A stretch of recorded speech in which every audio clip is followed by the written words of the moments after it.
The name started the end of 2014. I guess, I think that's kind of the name. Like, I got this name for this thing, and it was Massenomics. And I do graphic design, some branding type stuff like that. And by definition, but it's mass. And I just was like, yeah, we like lifting and getting bigger and getting stronger. And so mass, I like that word. I called it the training retreat, which was only available for people that are crew members to be able to come out here and train. Same type of thing. We're a podcast that sells apparel. Yeah. So if you like our podcast, you like...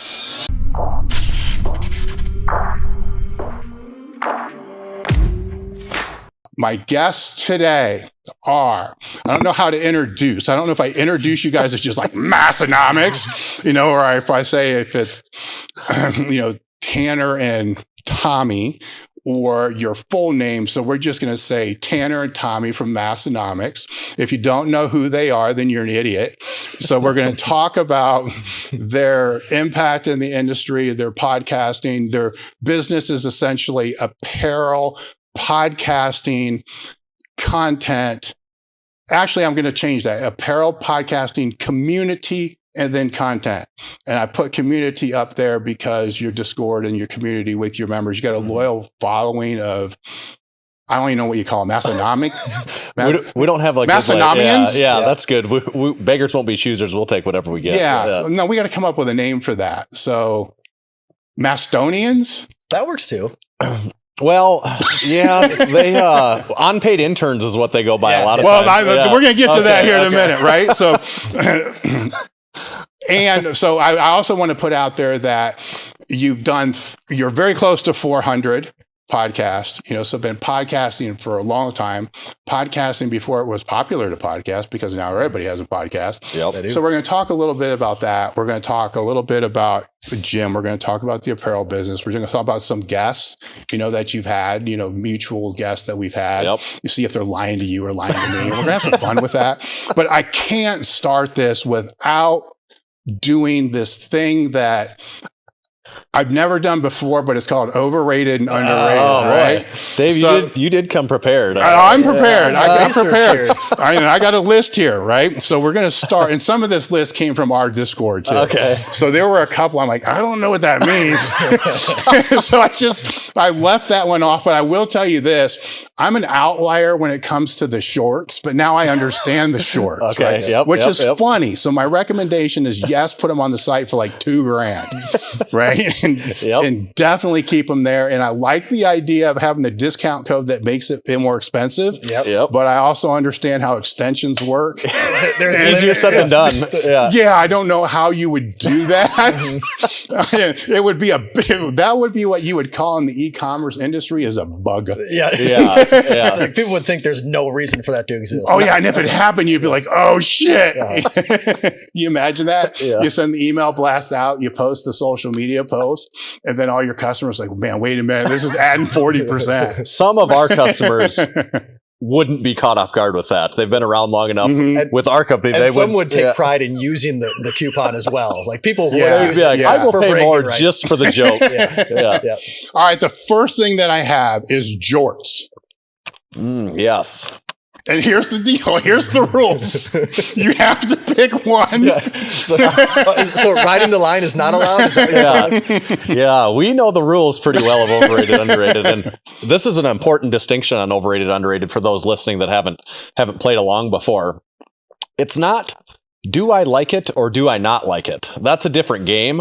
Overrated, underrated, to me, and we give everyone we talk to, we give them their druthers to decide what they think it means. But what I think it means, it doesn't mean, do I like it, do I dislike it? It means, what's the public perception of it? You got to factor in, how the public sees it. And do I think compared to that, it's being overrated or underrated? Yeah. That's how I play overrated, underrated. That's like the second level of the game to me. The base level is, do I like it? Yeah, I like it, so it's underrated. Bryce just did this with me for, not on the podcast, but it was for extra content. He's going to post. Yeah. And because you guys did it, and it when you first hit with it and you don't know what this is, it's hard to process. Yeah. So the way that we figured it up is 49%. If you make it into percents, 49 would be the underrated, 51. So you can kind of ride the line, but you have to choose. Yeah, if it's 51, you have to choose. So we're going to fall back to jorts. I think jorts are underrated. They are, I will give it, they are going through a resurgence at the moment. And this answer could be different a year from now. But as of right now, I'm going to say they're underrated. Yeah, I guess fashion is pretty much is a trend business, right? And so I kind of agree with what you're saying. What I would wonder, Dave, you're older than we are. You've been through more fashion trends. Was there a time prior in your life when jorts were very popular? Like, were you ever a jorts wearer in an earlier era?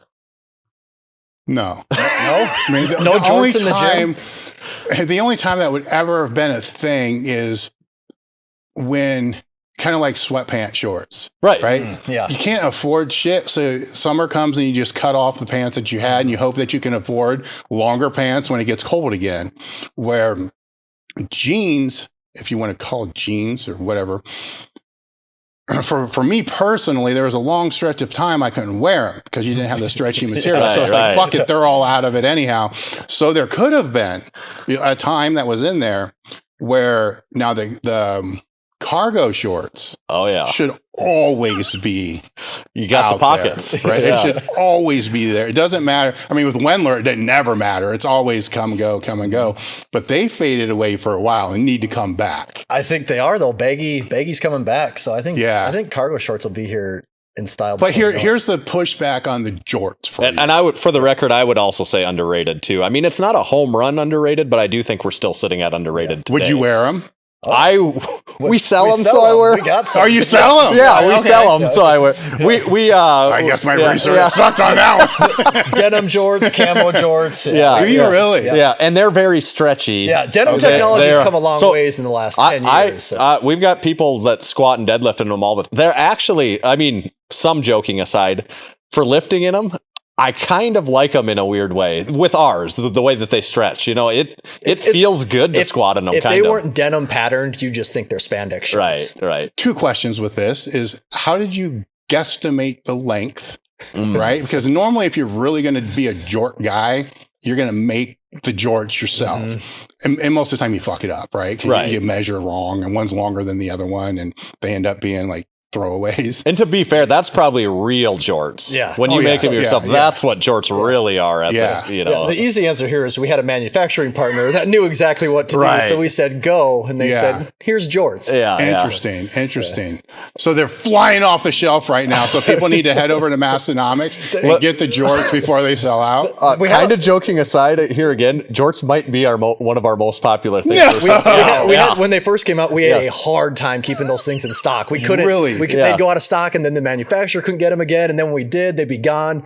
That's what we should have brought. Dave. I gotta make a note. Yeah, we really should have brought you a pair. Why? I could see you wearing the camo jorts. Yes. Massenomics. You might want camo. Do you actually call them jorts? Yeah. I'm sure you do. Jorts. Wow. Yeah. Wow. People love them. They do. They do. There's guys that they get them, and they do. They do all their workouts in them. Interesting. Whereas now. Are they cuffed or are they like? No, they're frayed at the bottom. They're just frayed. And a lot of guys they'll cut them shorter. They'll cut them shorter. Ours are somewhat long. They hit just above the knee. A lot of guys will cut them shorter. Sometimes girls get them and they cut them really short. So that makes sense. So if you're going to screw up, go too long. Yeah. One thing I found interesting is just from the blank side, with apparel. Oh God, yeah. Is for years I was just looking for the frayed cut off sweatpants. Right? Yeah. It was not easy. I don't think I ever did find them. It's like you'd have to find the person that's like, well, I can do it, but I'm going to have to cut them all for you. Yeah. Like, okay, I'm thinking we could probably do that, based upon selling 3. Yeah, we got a pair of scissors. To be able to cut that. And that would be an exclusive option, right? Because if you're cutting it yourself, take a marker. We call that the South Dakota cut. Dakota if you want us to cut it. Yeah, if you want us to cut it yourself. See, I was going to say where you're from, but there's too many things in there. You just start on the left side and you bring it all the way around. And bring it around. Take it around. So the train had to bring you in. So we are what you're alluding to. We say we're from Western Northeast South Dakota. Yeah. That's does actually, if you bust out the map, that does pretty accurately pinpoint where we're located in Aberdeen, South Dakota. All right. So outside of like Walmart, like what do you have in your town? You named it. No, Massenomics gym. Right. It's but Aberdeen, is that what you said? Aberdeen. Yeah. That's like 200 miles away, right? From you. How far away is that for you? So I live in Sioux Falls. He lives in Sioux Falls, and I live in Aberdeen. Yeah, and so it's 200 miles. Takes about 3 hours to get there. Yeah. Wow. But I had lived in Aberdeen. So it takes you 3 hours to get to civilization. Yeah. That's awesome. Western Northeast South Dakota is you can either go to Fargo or you can go to Sioux Falls. Both are a 3-hour drive to. Yeah. When we're coming here, we talked to your crew. There's the point that this is in the middle of nowhere. Yeah. We laughed on the way pulling up here. We're like, your middle of definition, nowhere. This is like a town the whole way. Yeah, like, your definition of the middle of nowhere is so different than ours. A long gravel road. We're like, I don't know. I think that's a small driveway. Like our scale is way different. Yeah. Where it's I say it's a small. I mean, it's small, but I'm 30 minutes from Columbus. I just don't go. Right. So I kind of act like this is. But the interstate is what you're telling me is like London, Ohio, is bigger. Well, I don't know if London's bigger, but the area's busier. It's more densely. It's a lot denser population. There's just more stuff. You'll go because we have like 2 main roads. Yeah. In Western Northeast South Dakota, though, once you get out of town, you kind of go. It's kind of not a joke where you say you go a couple hundred miles to civilization. It's sort of true. And we're very much in the prairie. There's few trees. It's flatland. You see for, miles. Tens of miles, and it's just nothing. It kind of has a feel of, I was also remarking when you're driving in, it's very agricultural based there, corn, soybean field all over the place. And there's parts of Ohio that feel a little bit like that too, but it's just like that. But just amplify. Exponentially more like that when you feel like that here. To me, that's awesome. Yeah. That's why I'm here. Right. The problem is, if you expand and you have to start having in-house employees, you're not going to have a 300-mile commute. Yeah, that doesn't work. And we talk about it too. Like, so there's been a few things that we would say has been a detriment to us. We're so isolated that for us to do things like this, it's a big ordeal. I mean, you're not, driving. We drive to the Arnold every year, and we try to make it from South Dakota to Dayton on the first day. And that's 15, 16 hours? Crap, you're basically there. Yeah. But I mean, we do it just to take a break, but we're so far isolated from things that we don't have a lot of opportunities for things like this. But at the same time, it's made us really resorceful with how we do things too. Well, see, now you can just stay in London because I can get to Dayton as fast as I can get to Columbus. Yeah. Sometimes faster. You could spin it back to powerlifting too. The way powerlifting is in our community. People they argue over federations and which federation I want to do, which federation I don't like, and stuff like that.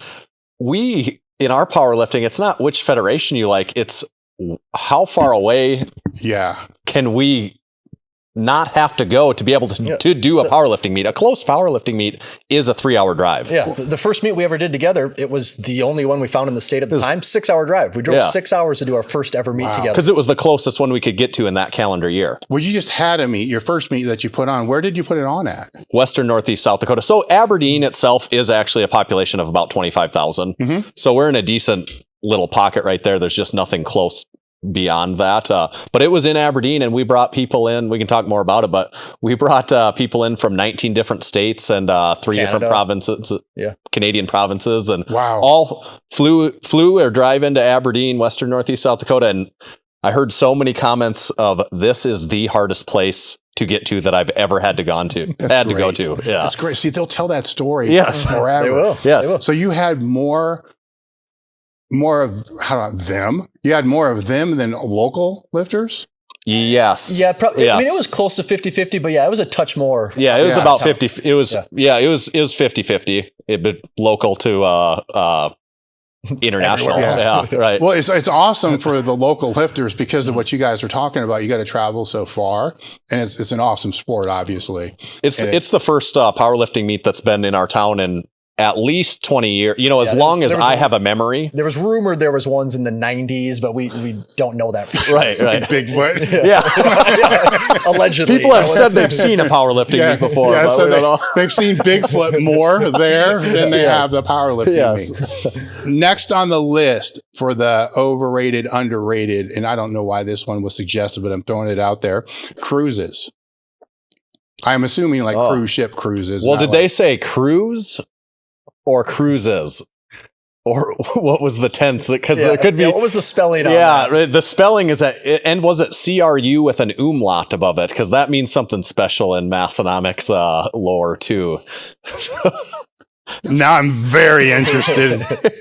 Yeah. All right. Question. Call out. Okay.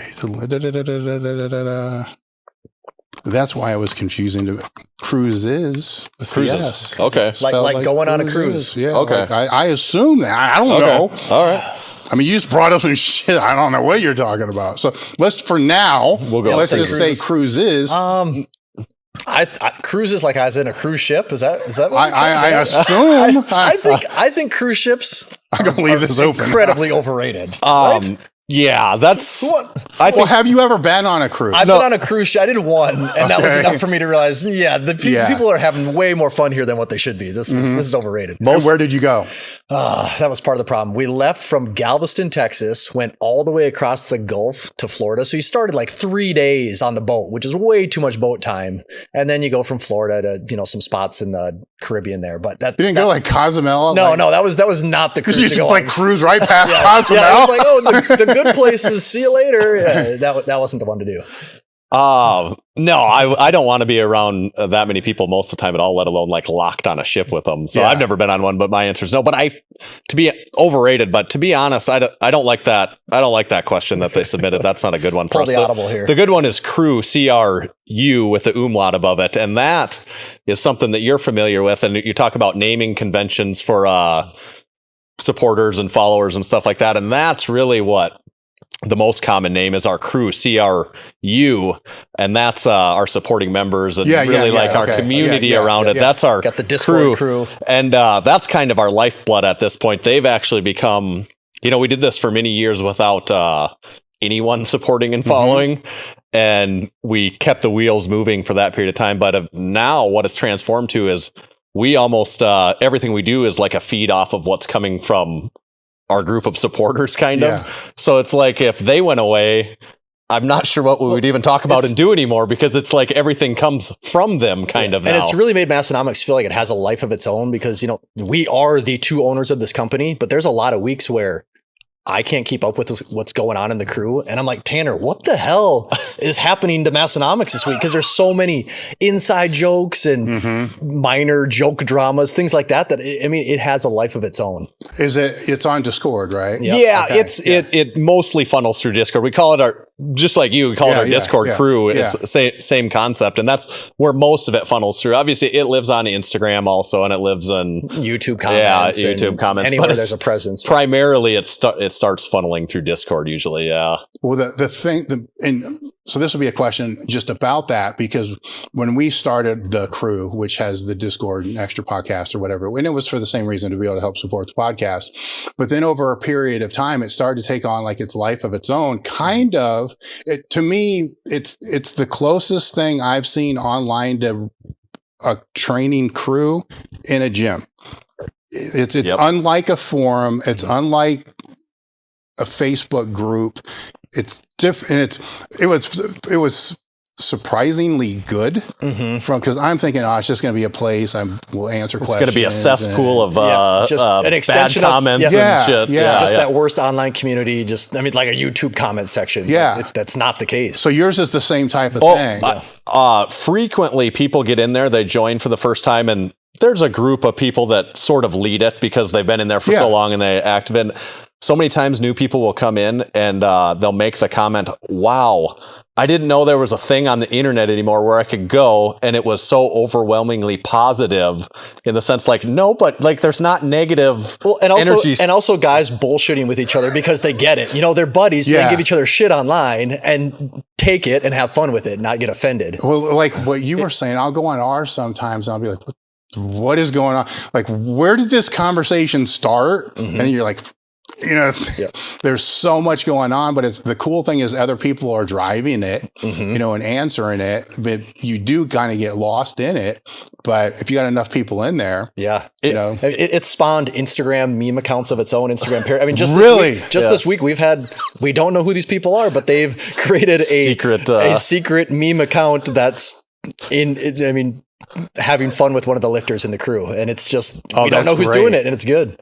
That's great. It is what you said though is I hadn't thought about it that way. It is like your kind of like an actual training crew come to life though, because we have that at our gym where say it's our Saturday morning and Sunday morning crew. It's kind of like, I mean, I put myself in the classification of one of the older guys at this point. You know, I'm not the oldest guy in the gym, but you know, it's kind of the 30 to 50-year-old guys. We all show up early, like Saturday morning, Sunday morning, and it's a serious training session, but 50% of it is a busting balls session too. And that's what this is like, to the extent, you know, it lives online, but then through things like when we go to the Arnold, we have kind of a big meet up there with those people. And then especially now with our meet that we put on, all these people have been busting each other's balls on the internet for now years. And we put this meet on and they come in person and meet each other actually in person for the first time from all over the country.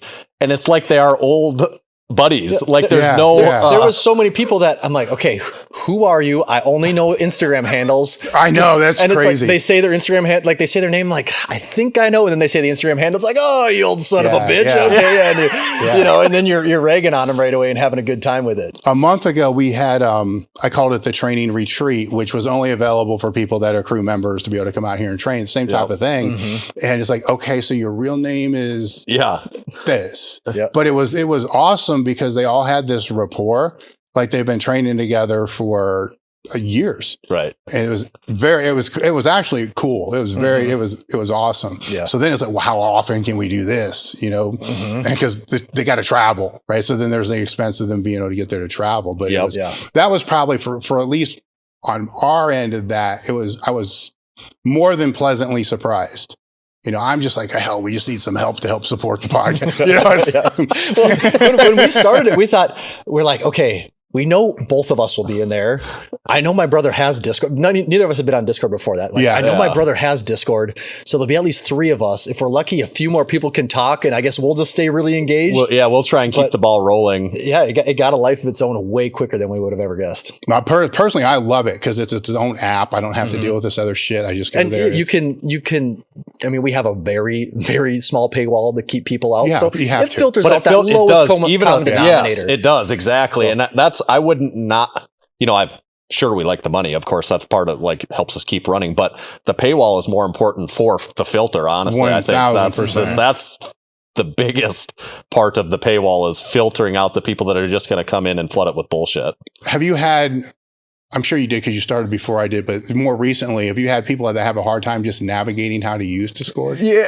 A lot of people will jump in for the first time and they've been like, "Oh, I've never used this before. I've never tried it." But I'm not particularly tech savvy, and I think Discord is pretty easy once you're in there for a day. You're like, I get it. It's like it's a chat room, right? You reply, you post you get emojis. It reminds me of an old forum, right? Right, exactly.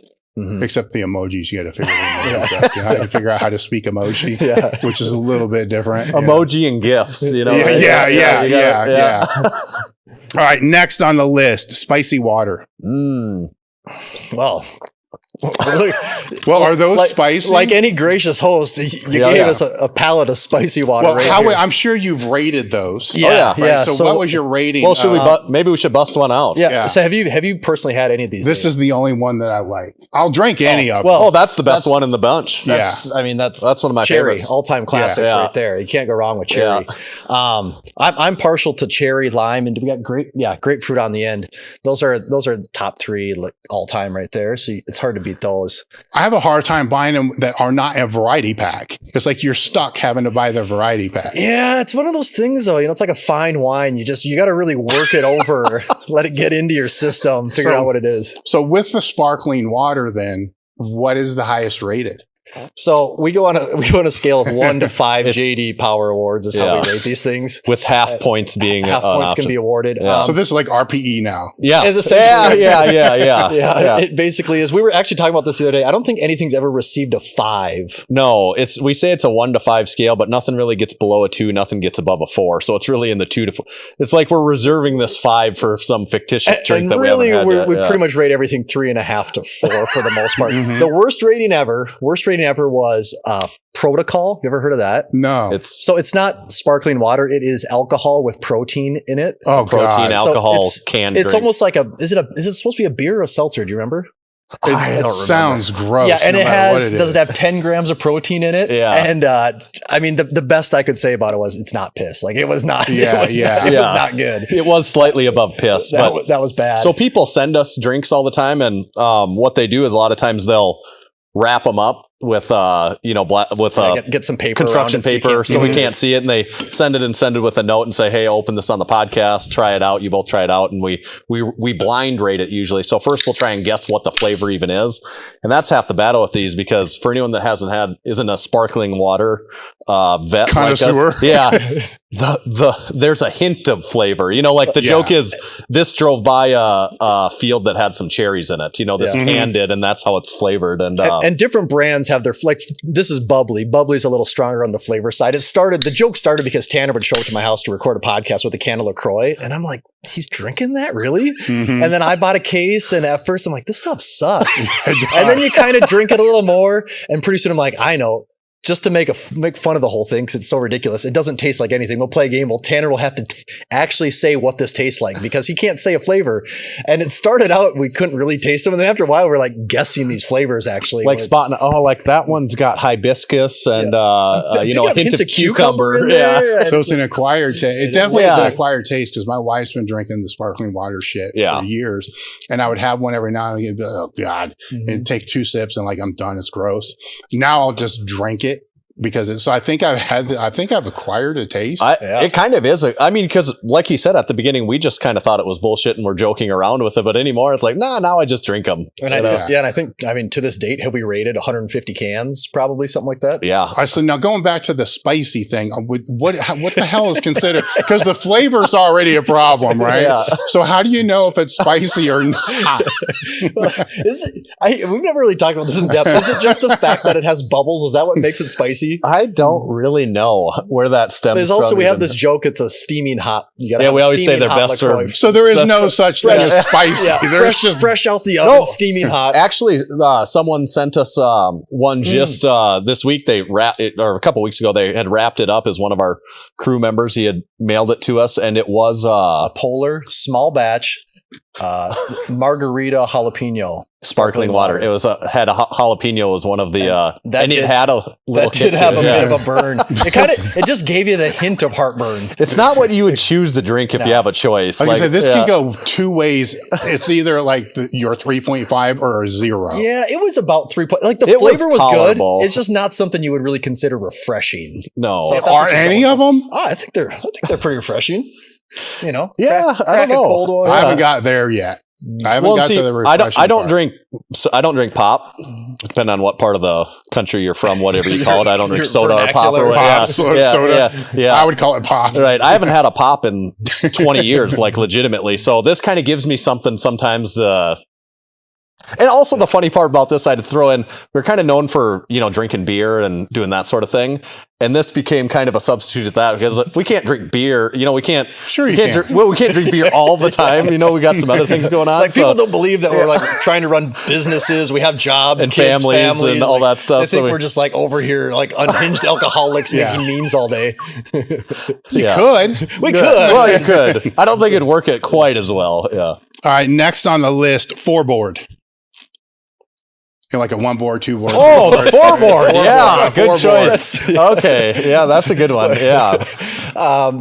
Probably the best, most resourceful tripod that exists in the gym. Dave, we've got a whole YouTube video on it where I did a YouTube where, the title of it is basically comparing and contrasting board press versus bench blocks. Bench blocks versus boards. And that's the title, and the image is, a bench block versus a board press. And I get into it, I talk for 2-3 minutes about why people would board. The history of them. I pull a clip of someone in here doing a board press, showing what a board press is, what you might use it for, that sort of thing. And then I get into the practical portion of the video showing how how they would actually be applied in the gym, and then it just turns into the four-board as a tripod. Just showing and that's all, how you can it's angle your phone. like on all the different floorboard. tripod features that a four-board has versus a bench block. You know, it kind of can be a tripod, but it tilts back and forth. And so that was the joke. The angle's going to be too deep if it's a. There's different bench blocks, though. You know, some of them have a really deep. You know, if you're depending on the way that bench block is, some of them have a deep set where you can get the phone in there pretty good and it stays pretty vertical. They have bench blocks now for the earthquake bar. You know, because we sell bench blocks. Right. That would be. I don't use a bench block or a bar. I didn't even know you could use a board for a tripod, but I suppose you could. The four board, but you want the four board because a three will work, but a two board and one board won't. Obviously, a two board doesn't give you enough of a shelf, but a three board or optimally a four board gives you the right shelf tilt. amount. You got a lot of tilt to work. Yeah, you got there. 5 board. Now, is 5 board something that people train with? Like, if they have long enough arms. Okay, yeah. I was going to say that'd be a pretty short stroke, I think. Imagine if you're one of the IPF lifters that's way out you wouldn't even be able to unrack it. Yeah. Like, that's my kind of bench press. All right, so this one you kind of touched on already, so I'm sure there's a story behind this. Unpaid interns. Yeah. They're unpaid and underrated is what I would say. That's the phrase. So we got a story on that. We'll go on a story on that too. But that started with us. We have a group of hardcore fans, and they were making memes, other things. And in the name of keeping things fair, we never gave anyone credit. Just all credit went back to the crew. Generically, the crew. Yeah. Like no individual credit. Their stage name? Well, we could have tagged them, but really it all went back to the crew always. Yeah. And kind of because of laziness, I didn't want to like do the research on each one and be like, oh, thanks, Kevin. I get that. I get that. You don't want anyone to get too big of a head either. You know, you got to keep everyone on a level playing field. No, it's really what he just said. Like, thanks, crew. Yeah, no, I believe that more than the other because I could see that like, oh, this was really cool. Where was it? What was on the score? Yeah, and then like, where the hell was it? How long ago? Or was it on Instagram? Or was where did this come in through? So that's our unpaid interns is really the group of that crew that they do a lot of shit for us. You know, one thing you'll be aware of this one that one of our I won't give specific credit. Part of our crew did was they made Tate Sounds. Is it tatesounds.com? And that was a product of the crew. Oh, really? Yeah. That was one of our crew members that made Tate Sounds. I think that's still active. And I believe I keep forgetting about it because I remember when Sam first showed it to me. Like, what the fuck is this? So for anyone that doesn't know, is it tatesounds.com? I think it's tatesounds.com. Now go to tatesounds.com, check it out, and it's a great training tool if you're in the gym. You know, you use it with a training partner if they're lifting. If someone needs encouragement, you can choose up, drive, whatever Dave Tate, back. Whatever Dave Tate sound that's an appropriate cue at the time, you just cue it up, and you can even do them in succession. So it's like up, back. Oh, I didn't know that. Yeah, you can choose. You can program your God, I forgot cues. All about that. I'm gonna have to revisit that one. Next on the list, breaking parallel. Yeah. And the room goes quiet. Yeah. This is tricky because breaking parallel is sought after. It is popular, but it's also not done nearly enough. I think I still got to say breaking parallel is underrated. Yeah, breaking parallel is a parody that we did at one point in time. And with our shorts, we have the most expensive overpriced shorts in the market. So jorts are no exception, actually, too, just as overpriced. But we've come to be known for very expensive shorts. And the origin story on that quickly is we started selling Champion, our version of printed with our logo, Champion shorts. And we had a commenter on, this is early on in Massenomics, we had a commenter on the internet that really dug into us on this. This is via Instagram, I think, and we released these, put a few posts about it. And his original comment was like, what the hell? You're just taking a pair of Champion shorts slapping your logo on them and selling them for more. You can't trick me, you sons of bitches. Why would I pay money for that? And it was like, nah, I'm good with the plain and ones. Yeah, that was how he finished it. Nah, I'm good with the plain ones.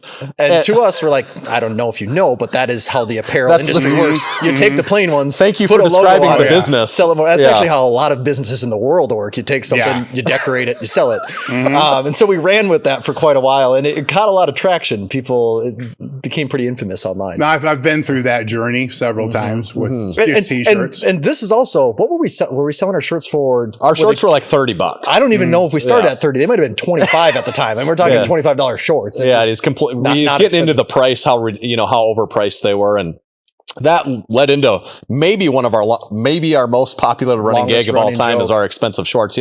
People we don't even know will come up to us.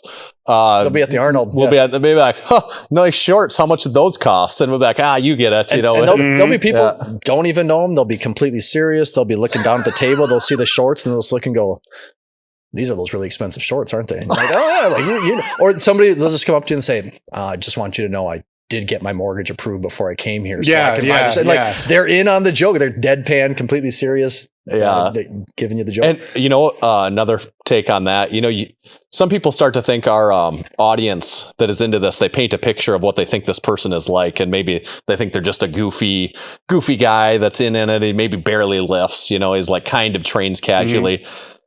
I'll tell you what, we've had people come up to us before that I'm like, he'll walk up. I'm like, we have a booth at the Kansas City Showdown meet a few years ago, a big meet, Dan Grigsby's lifting there. Jamal Browner was there.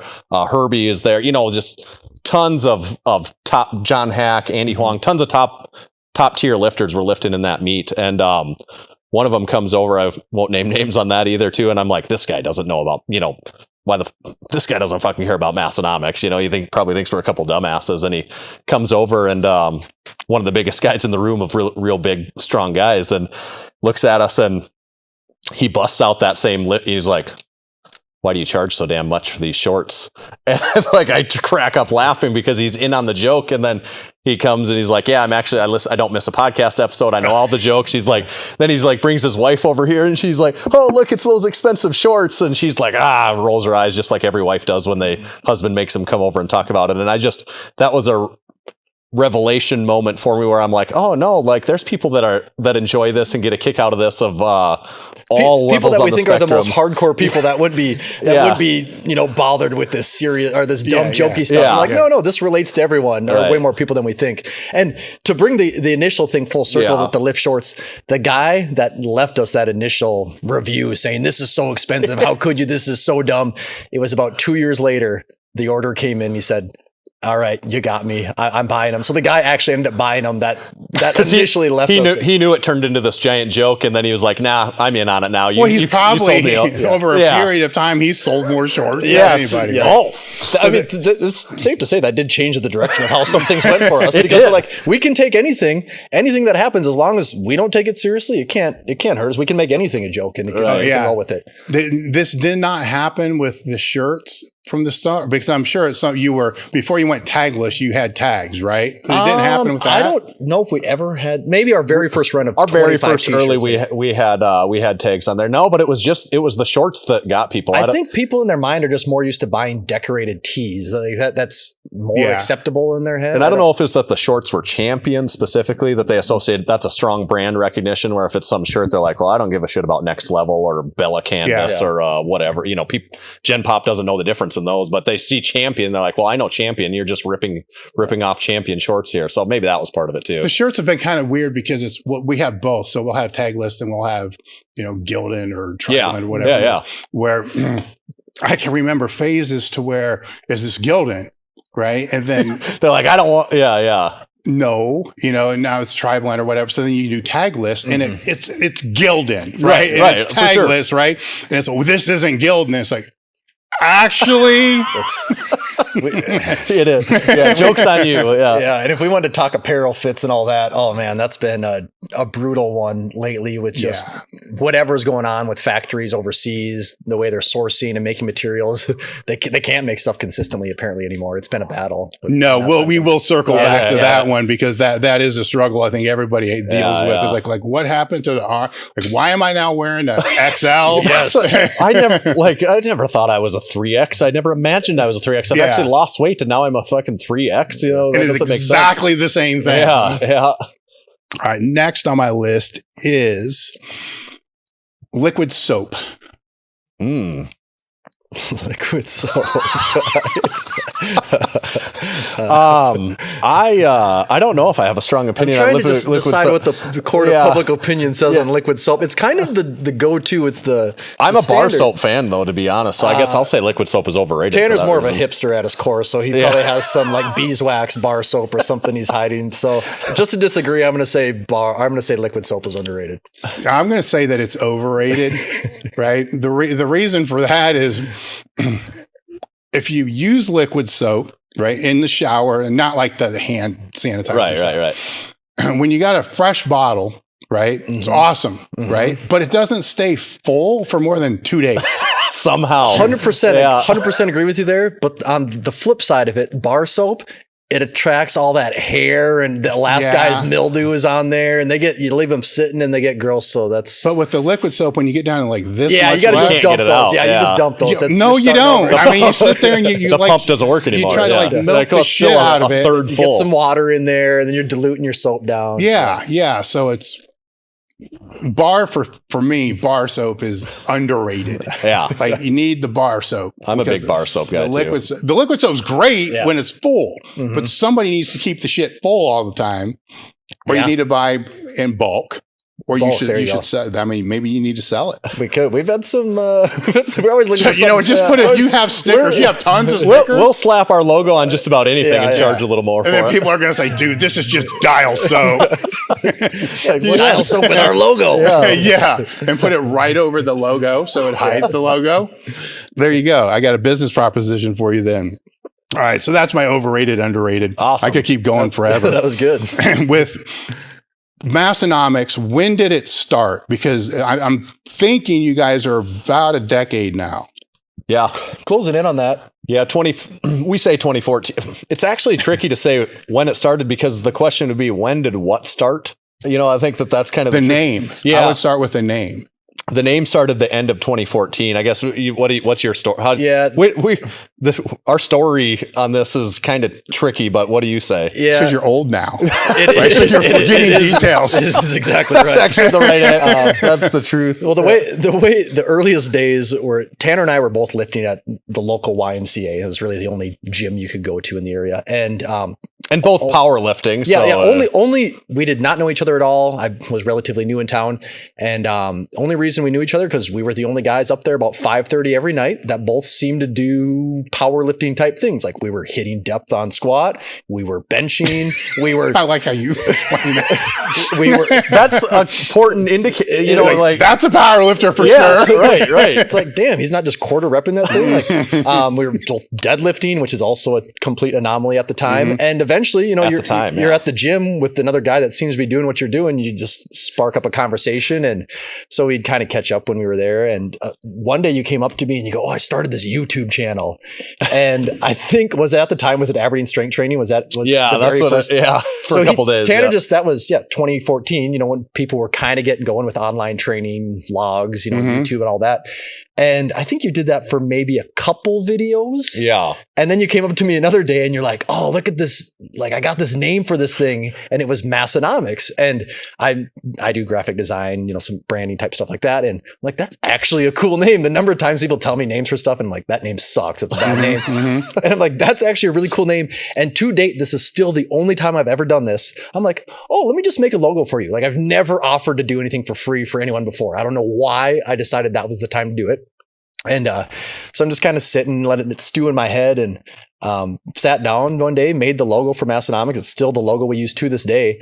And I sent it to Tanner. Still don't really know this guy this well at the time. And he texts me back right away. He's like, "Holy shit, that's awesome. Like, we got to do something with that." And so made some t-shirts, and I mean, we could go on and on and on, but I mean, that's the quick story of how that got going. That's the quick origin. And the name, some people want to know what the hell is, like, why is, that's just letters together. And technically it's a portmanteau is two words smashed together right there by definition, but it's mass. And I just was like, yeah, we like lifting and getting bigger and getting stronger. And so mass, I like that word. And then I had just read Freakonomics, the book at the time. I'm like, and he was doing it's a ripoff of that essentially, and then our spin on it. So that's where the name actually came from.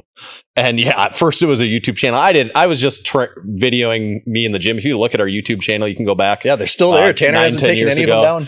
And I believe in not taking any of our stuff down, whether that's our original podcast, our original YouTube, any of that, because it sucks. No, but that's what tells the story. That tells a story. Yeah. Like if you go back and that's the high watermark, it means you have not gotten better at all. Yeah. Right. That'd be an even worse. Like you should look back at it and be like, that sucks. If 10 years later, if you can't say that, you're like, what the hell did I do in the last 10 years?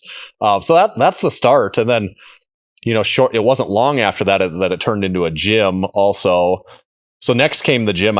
First came the name, then the logo, then a few t-shirts, all right, then so a gym. with the t-shirts, how do you sell the shirts? Yeah, I mean, I've heard other people on the podcast talking about it, selling out of the trunk of your car at the YMCA, and someone say, "Hey, what? Like I see you got this thing going. I want to buy one." And so when I say selling shirts, we're selling 50 t-shirts over the course of a couple of months. And it's just to our people that we're kind of training with. We go to one of our first powerlifting meets at the time, and people see us wearing it. They kind of talking to it. People we've kind of lifted with a little bit in the past, they want one. So I bring a bag of shirts with me to the powerlifting meet and sell them there. And we weren't making any money. Mm-hmm. We joke about it now. We laugh because I think those first t-shirts were we selling them for $18. Yes. It's like, we were making like $2 a shirt at the time or something, because we were running them in such low quantities too. Because who would want to buy these things? Right. Well, stepping all the way back into that though, you figured out how to find them in low quantities, because now it's probably way easier to find somebody to do it in low quantities, but back then you wouldn't. It was very hard. Yeah, and the apparel game's changed a ton in the last 10 years. It used to feel like finding a quality screen printer was hard to do. Mm-hmm. Like, there were screen printers, but you ask them for more than like one or two colors or anything outside of like a imprint on the front or back. And it's like you got out of people's capabilities in a hurry. And I think that industry has matured a lot more over time, or at least there's online resources. Oh, it has most definitely. Yeah, so you can find more stuff. So like that part, the sourcing isn't the challenge that it used to be, but still just putting together shirts that people want to buy is never easy. I mean, it's always a guessing game. You never know. Yeah, that's and to get, I don't know how much you want to get into that, but because it is so much easier now to be in that space to try to at least, it's so much easier to try and make a go at it. Yeah. It's not, I think it's harder for everyone to find success with it, but it's so easy for people to get in. You can go online to anyone. You can type on right now, like t-shirts on demand. Google it right now. You'll find someone that'll sell you t-shirts, ship it to your customer, everything, and they'll charge you $22. And then, you try to sell it for $30. And by the time they take out their fees, their commission, all that stuff, like, you made $4. Like, that's not a business. Well, now you can do that, but back then you couldn't. No. Being kind of in that space is one of our, line items. Yeah.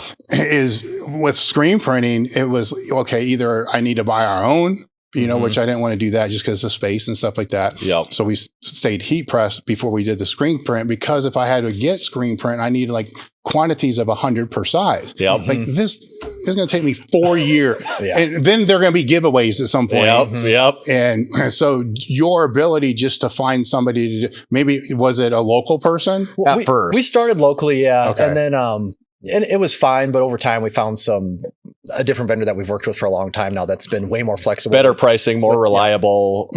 Quantities, capabilities, all of that. So we've had a pretty long-term relationship now that's worked really well for us. Okay, so you're selling shirts out of the trunk, right? Going to powerlifting meets and so forth. And then when did the gym come in? So the gym started in, would it be November 2015? Because we're just about on the 8-year anniversary of the gym, I think. So I think, May 2015. Somewhere in the. No, I think it was November. November 2015. That might be right. Yeah. And that came about just, we're lifting at the local YMCA. I've done a few strongman competitions. We've done a few powerlifting meets. We're getting more serious about it. And just kind of like starting to learn that what we want to do, this isn't the greatest place for it. It's been fine for us up to this point in our learning curve. What we've figured out up to this point, it's been okay. But then we start to figure out, well, yeah, but we want more. We want to be able to do more than this. We don't want to be harped at for pulling a deadlift. And at the time, now you go to a commercial gym, any commercial gym, there's probably people deadlifting all over the place.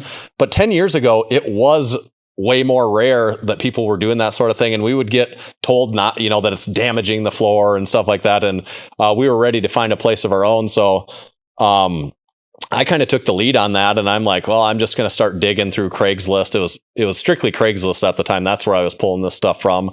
Accumulated maybe about $5,000 worth of equipment to get started. And then trying to find a landlord, I found literally a dirt hole in the bottom of a basement, pretty much is what we were dealing with. It was an old cellar in a 150-year-old building. How big? Or how small? Yeah, 800 square feet, I think, is what we actually. Not bad for a first start. It was good enough. We had a full squat, a full power rack, a half rack, one bench, dumbbells, a dumbbell area, a lat pull down, and a deadlift platform. That's what we had. Heat.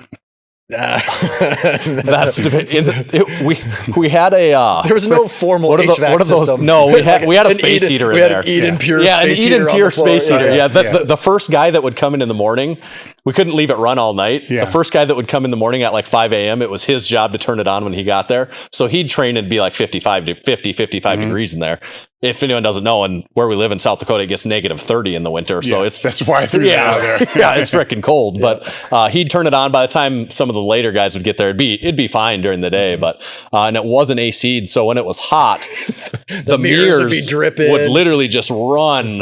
It'd just be running. But and you could never have. I mean, the original gym was there 8 of us? I think. Yeah. So there was. I mean, at its busiest, there was 6-7 people in this gym. It was small. But was it enough to cover the rent though? Oh yeah. Okay. Yeah. And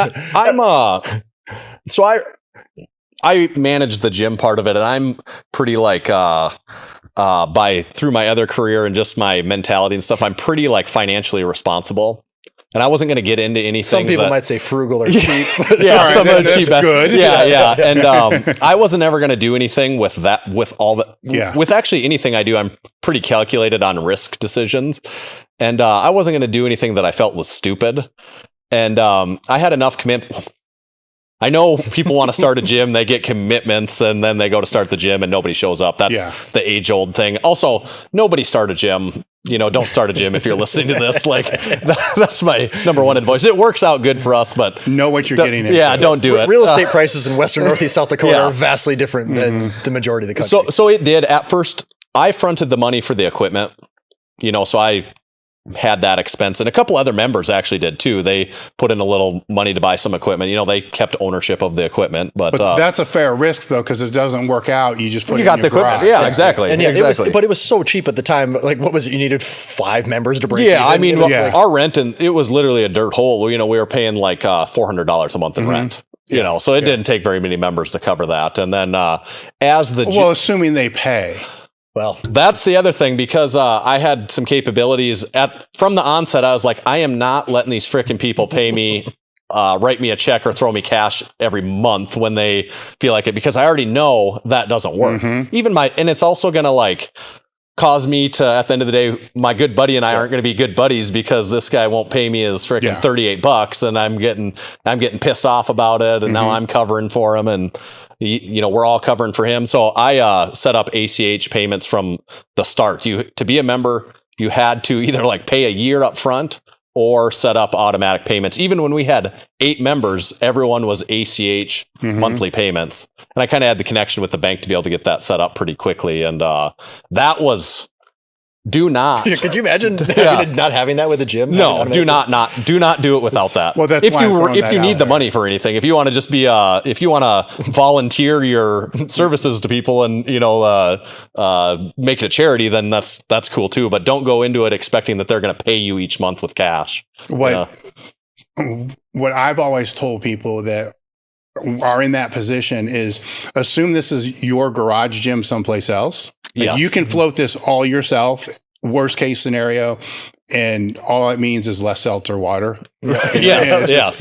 It's covered from that, at least from the very start. Yes. What is, when you said your other career, what is that? So I worked at the time I worked at a bank. I'm in ag lending but I kind of do that. I'm in agricultural finance now.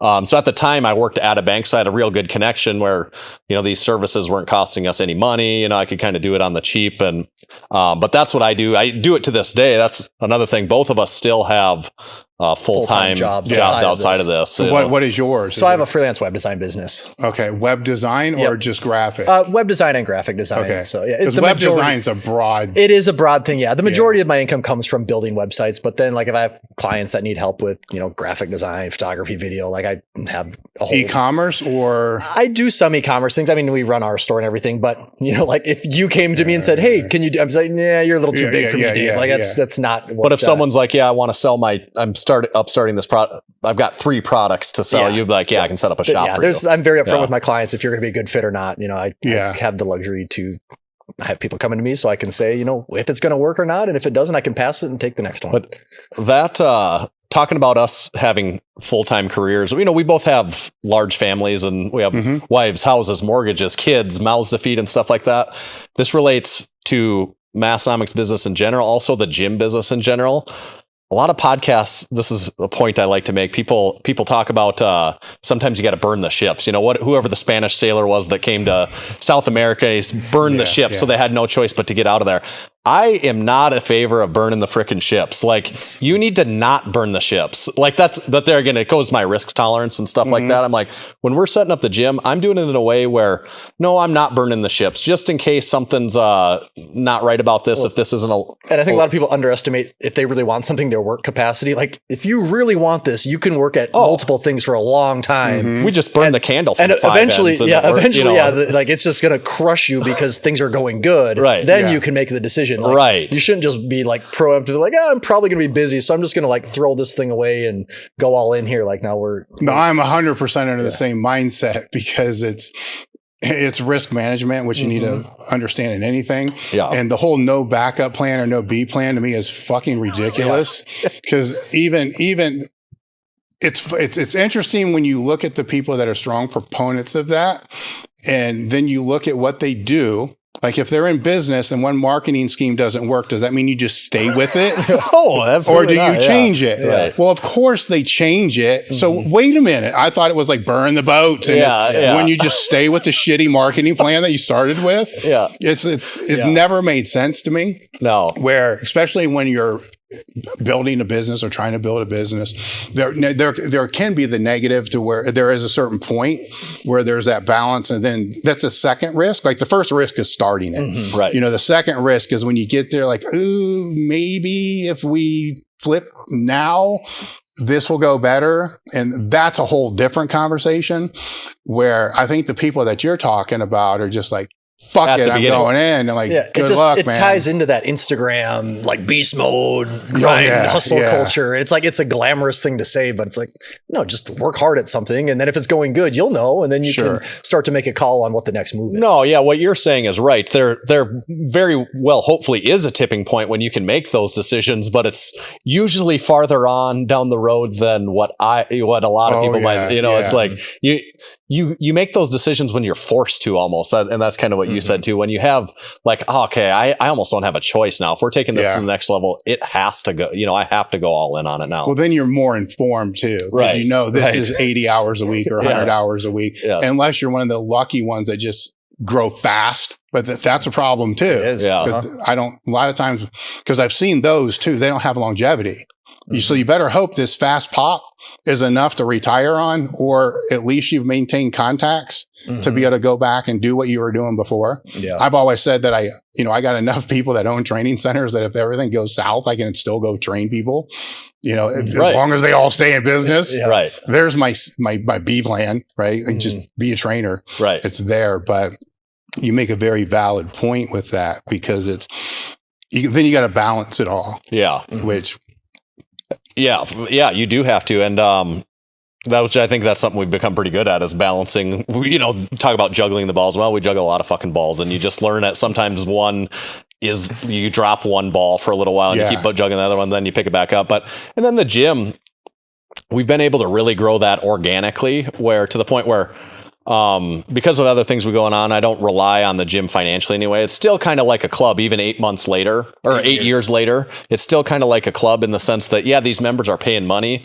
but I don't pull money out of it. Everything the gym makes goes back into the gym. And we've been able to expand our footprint twice. We moved out of the cellar into a different, more high class basement. It's still kind of a dirty hole in the basement, but it's just a lot bigger one. And then we eventually doubled that space. Now I think we're at like 4,000 or 5,000 square foot in our space, and our equipment sucked at the beginning. Now our equipment's awesome. One of the first cool purchases we made was we got rid of our original almost homemade bench and bought an Elite FTS competition bench. And I still remember that day. Yeah. Shut up. We're like, this is what a bench can be. It was just like blowing our minds that one, they can make it that wide. It can be that grippy. Like this is actually what can happen.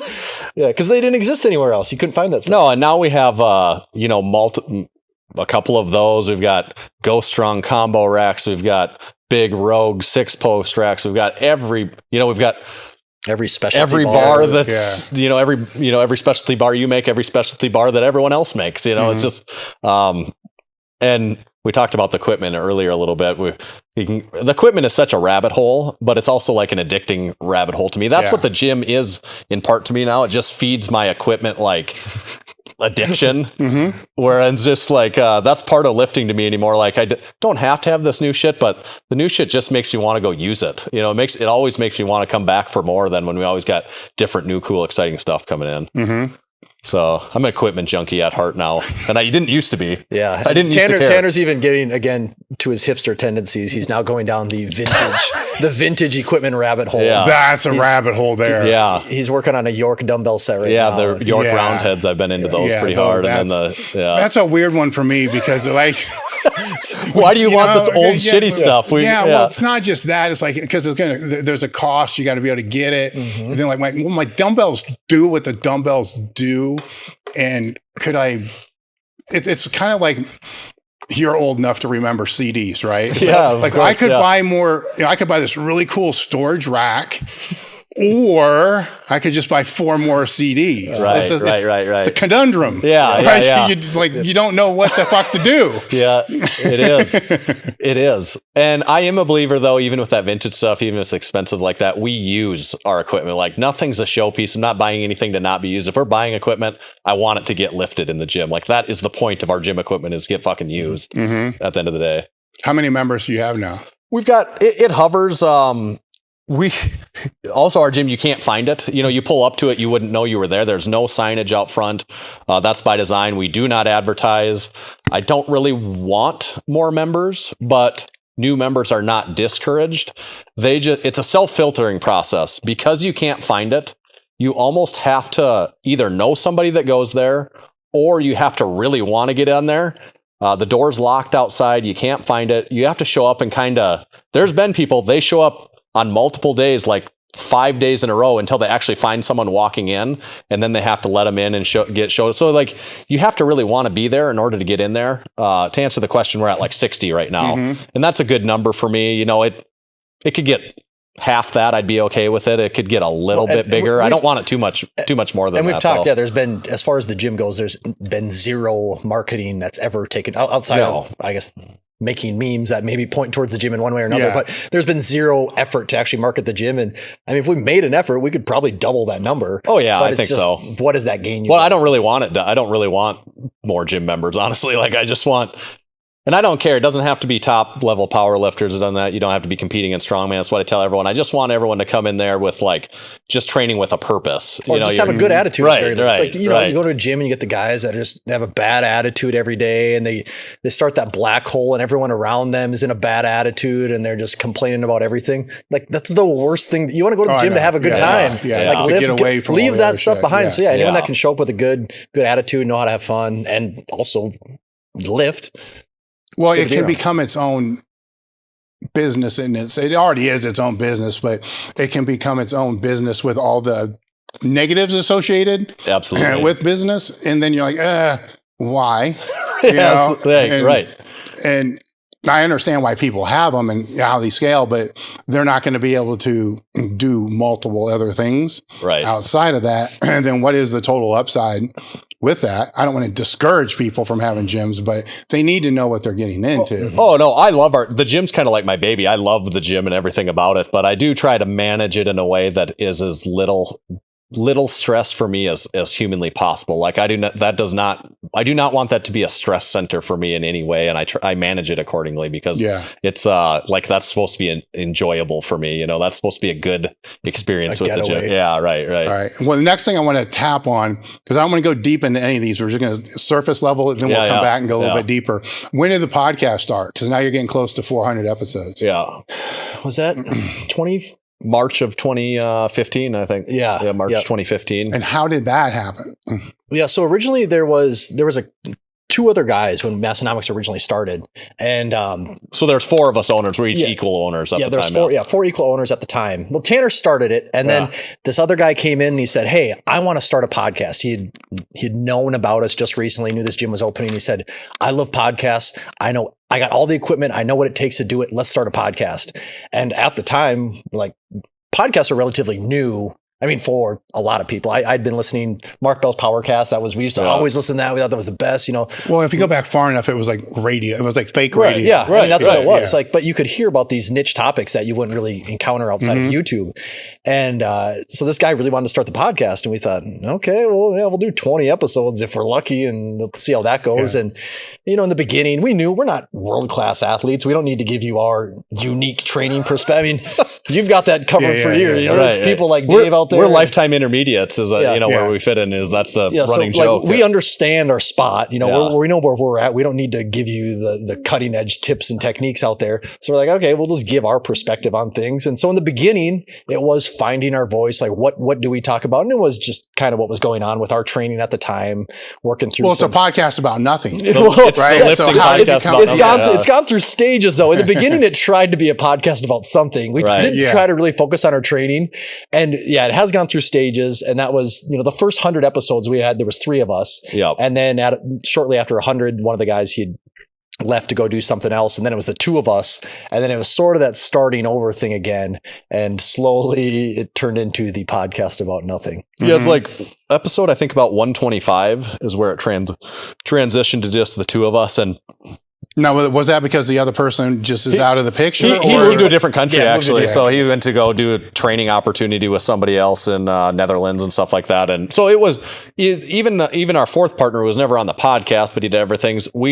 All those were really amicable, no issues. It was just, and also it's really easy to be amicable because at the time there was no frickin' money. So money is the thing that usually divides people in that way. And there's no money at stake here. But it changes the voice and the theme a little bit. There is distinct separate eras because our original other co-host, he led the podcast in the way that, when you pop on the beginning of Table Talk here, you're talking, you're introducing, he led it. He knew the audio equipment. He edited it, produced it, put it out every week. And so that was vocally led it. And so it was a real transition for us at first because it's like, okay, now we got to make this happen because we don't want to let this die. So we're at 391. I think we recorded this week. So we've gone 391 straight weeks. We've never not published a new episode on Monday. So for now, we're coming up on 8. It'll be 8 years eventually, or 400 episodes where we've never missed a Monday of a new episode being published. So we even at 125, we're like, well, we have this. We can't stop this. We're kind of right. We got to do it. People, which was like no one. People expect us to produce this thing, and we're starting to build momentum, and we're starting to see something. I mean, we did it for 3 years without certainly no monetary compensation. No sponsors. No, we didn't have a sponsor. We didn't have sponsors. We didn't have this Discord crew. We didn't have any way to support us. Almost, it was purely for listeners and to kind of talk about what we were doing.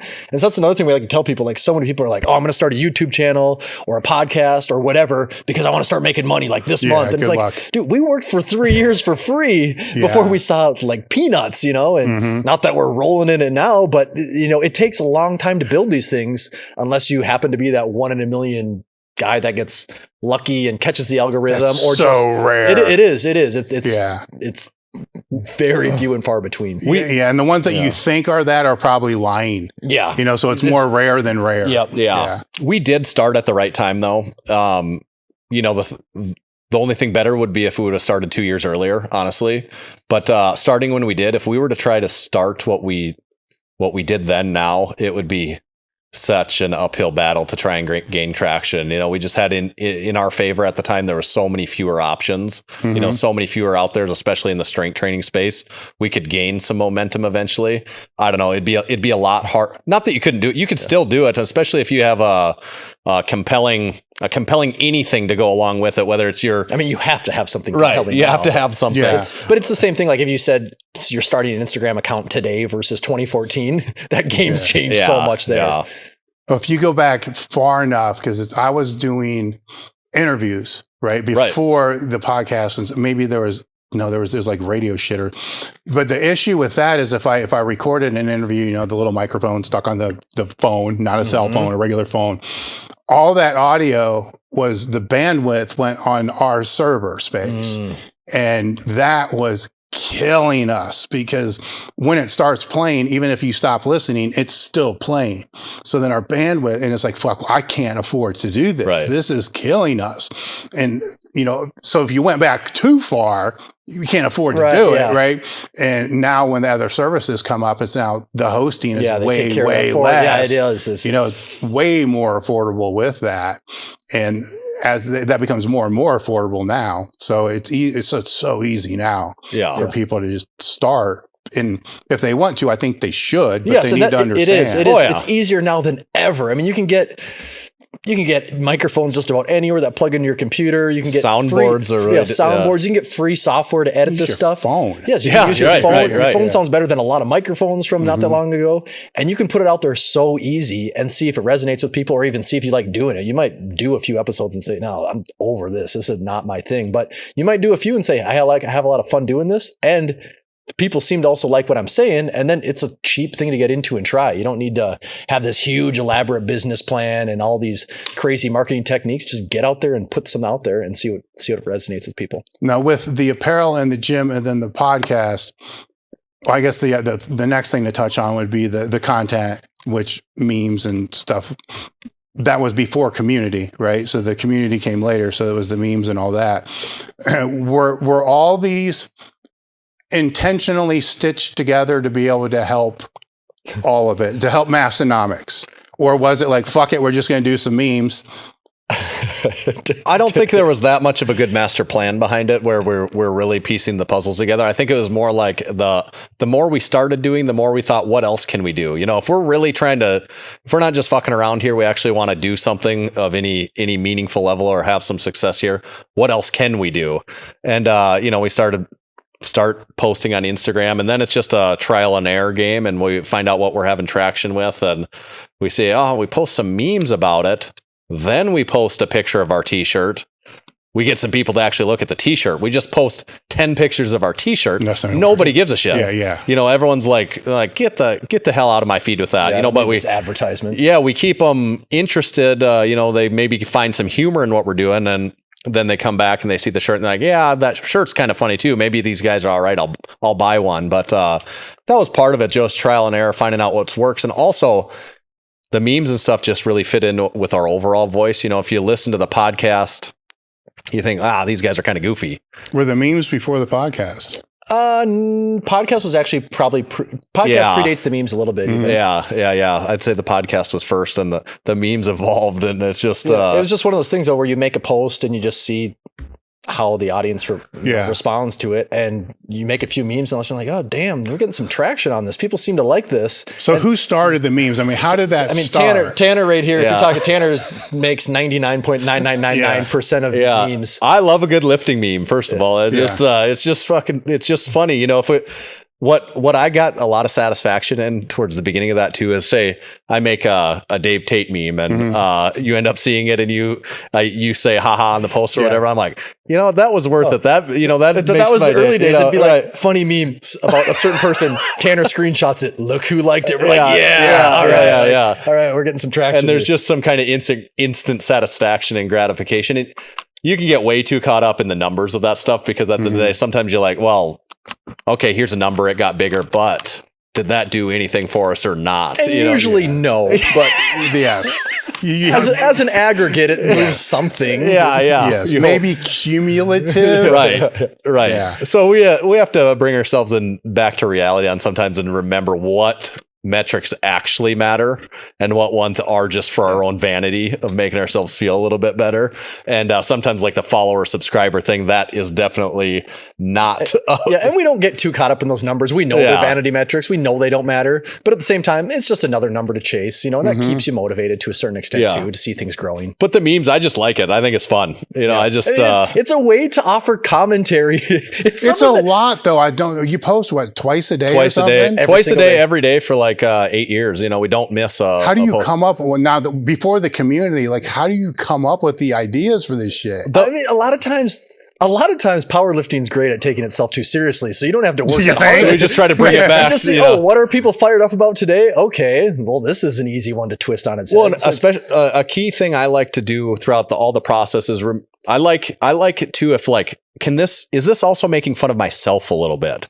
Because if it's also making fun of myself, people can't get quite as defensive, because I can say, they get pissed off in the comment and I'm like, well, me too. I'm talking about me. I'm not just talking about you. This is me. Guilty as well. Right. And then they're like, oh, okay, you're one of us. Then it's okay. Then maybe it's funny. But that's, I think, important to keep it rooted in something that people do. You want people to laugh with you, not get pissed at you when you do that stuff. And you ruffle a few feathers along the way, but ours mostly, I think, at most of the time, even the people it's directed at, they can get a laugh out of it. And that's what I like to see. Well, it's still 2 every day. Like, I'm just thinking it because it's a monster that always has to be fed. Yeah. Because I'm just thinking of just my own personal Instagram that I'll use and not use, and there were. Or with Twitter back in the day, it's like, okay, I'm just going to post a training tip every day. Then after like 50 tips, you're like, do I have any left? Fuck. Like, what do you do, but your brain just took a shit. Or get busy one day. It's easy to. One of the things that helped me on doing that is finding recurring formats or themes. So one of the things that really helped us take off like our Instagram in the beginning, or not the beginning-ish, was this versus series where we just put we put Dave Tate versus Dave Chappelle, or we put Brian Shaw versus Terry Bradshaw, and we do all these things that didn't belong together at all, and then just making this dumb comparison. So then I know, every week I do one of those. That's one of my posts every single week. Then we do this rookie card where it takes a power lifter and we try and figure out what their numbers were for their first meet. We talk to them, get it reached out, try and find a picture of them from when they were 15 years old. It takes more time than you can do on the toilet. Yeah, well, it does. I would challenge to find many people that are more efficient, because every bit of everything that comes through that account, almost 99.9%, is made on my phone. Yeah. It is all phone, and it always has been. He doesn't have Photoshop on his computer or anything. It's all things out with his finger. Well, that's the best way to do it. I think for the algorithm, it's actually the best way to do it. They like that more organic look, less polished. But that's for sure. For anyone that wants to dabble in that, that's a hack. Is you strike when the iron's hot. You get an idea, you whip out your phone, you make it, you maybe save it for later, post it right away, whatever. But that's part of it, is finding common themes that I could repeat and say, yeah, the rookie card did take more research and everything, but it was an idea I knew locked in that I didn't have to think about. I knew what the idea was. I just had to get the information. So it didn't have to be a novel idea every single week that I was coming up with. So that was a hack I still use to this day, is like, what can I repeat? And just kind of, I don't know, recycle. I don't want to make it sound like it's shit, but just keep reusing over and over. And then people get used to it. And people would come up to us at the Arnold, come to our booth and be like, Massenomics, I've heard of that before.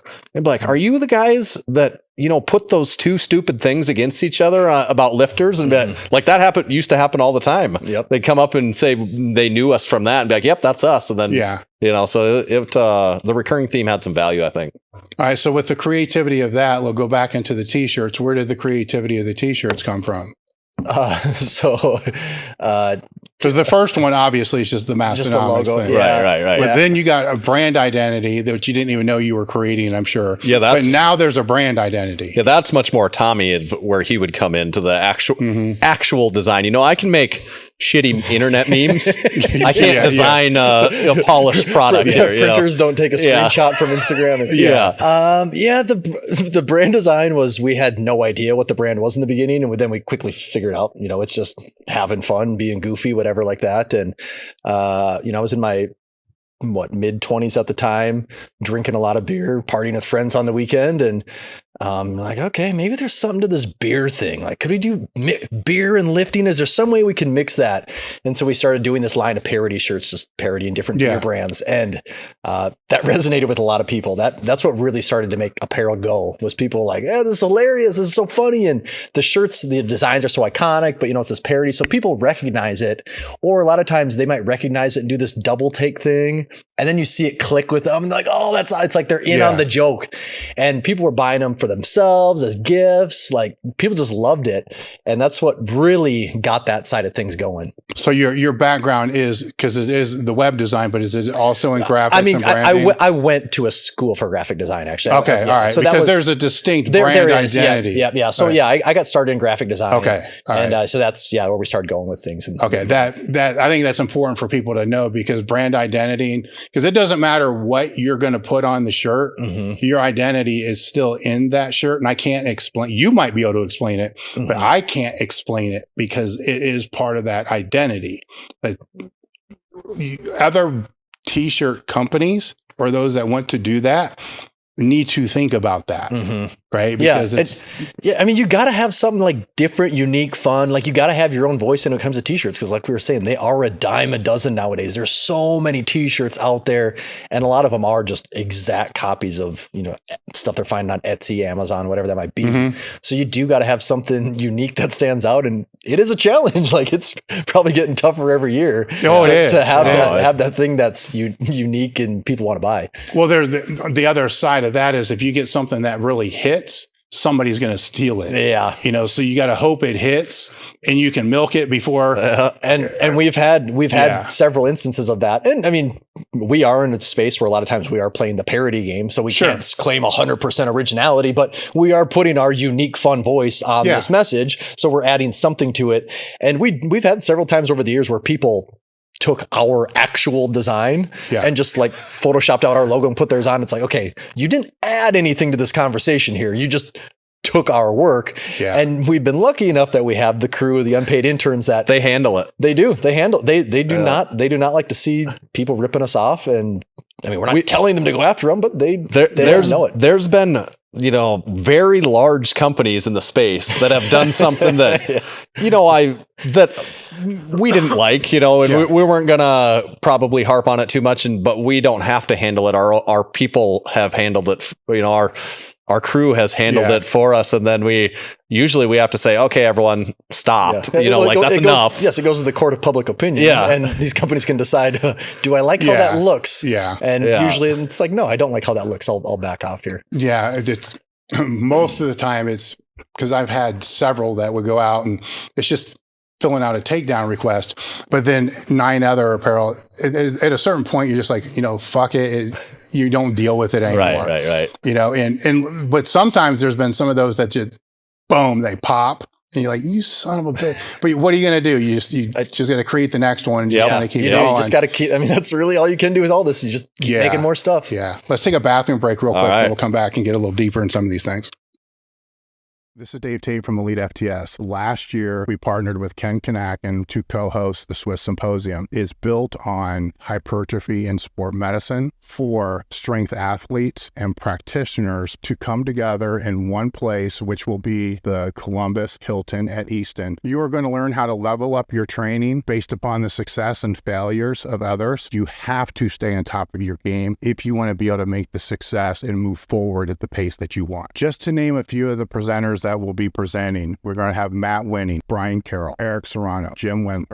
That's just a few. These experts will be presenting on low back injury and prevention, exercise selection, as well as a business, steroid recovery, and restoration panel. If you want to network with one of the experts that we have presenting, we're going to have people there to be able to help you do that. To register for the Swiss Symposium, go to the elitefts.com website, look for the banner on the homepage, click that, and we'll see you there. One of the ways that you can support the podcast is by purchasing or picking up our limited edition apparel. The shirt that I have on right now is one of the only shirts that we've brought back for a second time. Normally we'll never do that, but the only reason we brought this one back for a second time is it sold out within 6 hours. So we brought this one back. We also got a second one that we just dropped. It's our, I guess, just Halloween edition shirt. Go to elitefts.com or go to the link in the description. This really does help us out because this directly supports the Table Talk podcast. Thank you guys. Enjoy the show. Now we're going to take some of these revenue streams. I guess is how I would define that, because it's my business philosophy is, there's different ways people can do this. Is some people have like 9 companies. I say, I'm the entrepreneur of 9 different companies. Or you just have a new revenue stream, like the profit and loss, apparel, equipment, and so forth, where I kind of like that better because it's easier to financially manage and so forth, where you have these different revenue streams or content streams. They're all, I see them as revenue streams just because I see things in a P&L type of thing. Yep. And that would be the apparel, the podcast, the content in a way, because it kind of feeds into that, and the gym, right? So now the gym probably might be separate. Is it separate? The gym is the only thing that's not under it's Massenomics Gym, but Tanner is the sole owner. Well, my wife. My wife too. She would correct me if I didn't say my wife. But that's the only one. And there's like liability reasons for the gym and stuff like that. And also gym's kind of a pain in the ass, but I always liked that pain in the ass in a way. So I took that one on. Yeah, but so Tanner's got that. It's even still just in it's all part of the same umbrella. It all feeds into each other. But I believe it does. But absolutely, what you're saying is our philosophy. We don't need a separate. It's not. It's all Massenomics for us. Yeah. And the gym can feed into the other things. Because in time it could be. I mean, for us, it's where content is. It's where events are. It kind of plays into all the things where. If we peel back and go a little bit deeper into some of these things, because a lot of the streams that you are in are streams that have become more and more popular, over a period of time. So a couple things I'd like to put out there is like the real world on how this shit works, so people have a better idea that it's not what you see on Instagram, and the work that kind of goes behind it, and maybe even a little bit of help and tips, for them with that. So let's start with the apparel. So when you got into the apparel, you're selling it out of your trunk, then you're selling it in meets and stuff like that, and then you jump online to be able to sell the apparel online. Now, with that, was there, and usually the answer is no, but at what point in time did there become a strategy with it as far as drops, timing, marketing, and so forth? That actually took probably longer than it should have. We were just, we haven't released a shirt in a few months. Maybe we should make one. So we'd sit and think of an idea, do something. And then eventually it was probably, 3 or 4 years in, 2018, 2019. So we're like, okay, if we're going to treat this as a business, we need to actually treat it as a business. We need to start planning releases, have an idea of what's going to be here, start getting on top of this. So I'd say 2019 is when we really took an approach of let's do a drop every month if we can. Usually it's about 11 drops a year. And so that's when that. So monthly? Yeah, monthly drops. For the most part. Yeah. They're different. They're all different. We try not to oversaturate. That's a balance we've learned in too. Once we start figuring out this drop thing, then it's like, well, let's have a drop all the time. Like a drop's that's when the money comes in. It's like, and then all of a sudden it's like, well, wait a second, that is too frequent. Then our hardcore people, they got enough shit. We can't. We've had to find a balance in the timing of that, but we should for sure. I think you're right though. 2019ish. That's when we started to be more calculated about this and say, yeah, this is a real business. We did it for a lot of years before it was a real business. It was just fun. It was just fun. On paper, it was a business, as an LLC, it was a business, but there wasn't really money and we weren't really strategizing on any of that stuff. And I think about 2018, 2019, that's when we really shifted on almost everything at the same time, where it's like, oh no, this is we've got something here. You know, let's make this real. Yeah. And so that goes to planning the monthly releases. When you have merch, you know, getting that merch, shooting the photos for it, building the marketing for that merch, having email campaigns to go with it, deciding what time of day you're going to send it out. What does the social media strategy look like for all that too? So it's not just you make a shirt and you put it online and people buy it. There's so much behind the scenes. It's even sizing, you know, so on every shirt we sell, we're going to stock it from extra small to a 4X. You know, there's eight SKUs per shirt. And, we've developed over time a pretty accurate picture of what our customer, you know, what our ratios are there. And we order pretty well now. A lot of time, you know, if we order X number of shirts, we might get down to like 20 of them left, and we're still sitting stocked in 7 out of 8 sizes. But that's even just a small thing at first. We might order 100 shirts and we sell, we've got 60 left and we're already sold out of 3 sizes. Then we kind of fuck ourselves for selling the rest of them. You just didn't know what to order at the time. But you get those levers tweaked as time goes on. How many items, when you started, how many items were part of after you got serious about it, right? So how many items, because this is a tricky thing too, because you start probably more optimal, but then you end up becoming a clusterfuck, then you have to dial it back. Yeah. I mean, we've always been fairly constrained in that way. Usually, so we'd always, for a while, we were adding at least 1 t-shirt every single month. Some months it'd be 2, and then we'd add a hat, a banner, flag, whatever, the third item in there. We usually try to have 3 items in there. And do hats even sell? Nah. Hats is a running joke at Massenomics, actually. Well, I know how this works. We first of all, no. Generally speaking, no is the shortest answer. But we actually had this is a social experiment we ran for a while. One time at the end of the podcast, this was maybe 3-4 years ago, something like that. I just said at the end of it, you know, our closing thing where we say, go to Massenomics, buy our shit, support us. We need your help so we can keep going, that sort of thing. And I said, but because I fulfill all the everything that we got. And I said, you know what? But stop buying the damn hats. I can throw a shirt in a bag. I got to make a freaking box. I stamp the logo on it. I'm like, don't even buy them. I want to quit. I want to quit even having these things. I'm sick of them. You know, like, please, whatever you do not buy our hats. Our hat sales went up like 500%. Yeah, there's the strategy. It's the old don't buy our hats. Well, that's when you go to the psychology. That's when you go to the Arnold now. It became such a thing. Like on our price board, it's hats $25. Underneath of it in parentheses, it's printed "Don't buy." Yeah. People come up, they're like, "What? Don't buy the hats? Who are you to tell me? What's the deal with that?" We sold. So we do.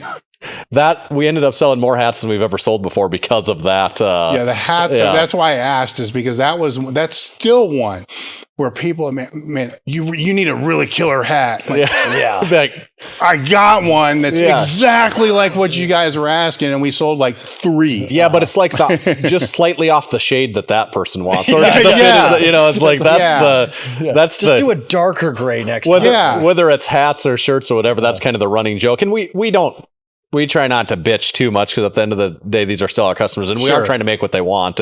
But it's just fun to talk about. It's like, well, I would have bought that, but you made it a hoodie with a pocket. I wanted a crew neck, in gray, in gray instead of black. And, in the logo, you put it on the front. I wanted that on the sleeve and on the back of the neck. If you would have done that, I totally would have bought one. And you're like, no, you fucking wouldn't have bought one. You weren't buying one. Yeah.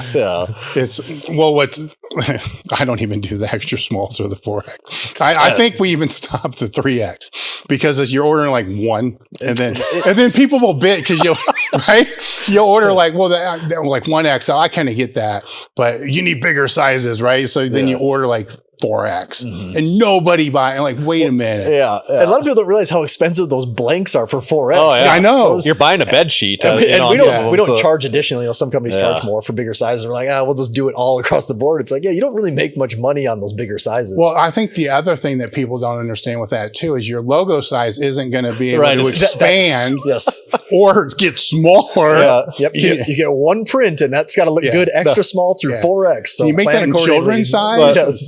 like it. Blaine Sumner wanted one time, so we had this like 5X made for him, and it's got our logo on it. And he sends us this picture of him holding up this freaking thing. It was wider than the refrigerator behind him. It's standing there. And it's got our logo that looks like it's like this big in the center of it. I'm like, that don't look good, but we're still happy to have you wear it. But yeah, yeah. Okay, so you didn't get to the point where.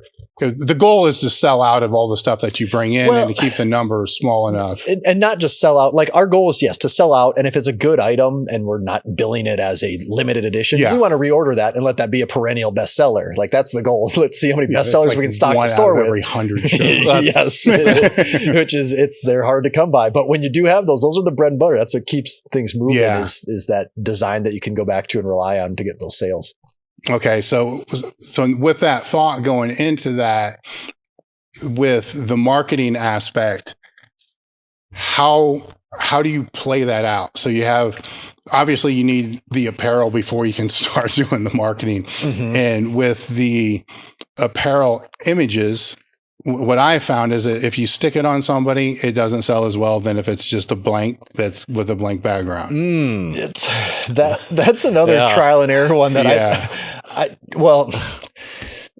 it's tough because you're talking, what helps conversions online versus, when I say conversions, what helps when people go to your cart and see that picture and think, yes, that's a good looking product. I want to buy that versus what does Instagram reward for showing to people online? And like you put that, I don't know. We talk about this every single drop to this day. I mean, we basically have this conversation once a month for how many years now, Tanner? And we're still never sure what is the best image that's actually Instagram's going to let us show and that people will think, this is a real product, not some dumb mock-up. I'm always anecdotally theorizing of what I feel like is and isn't working. And every time I think, that's the ticket. We do it next time. Fucking disaster, flop.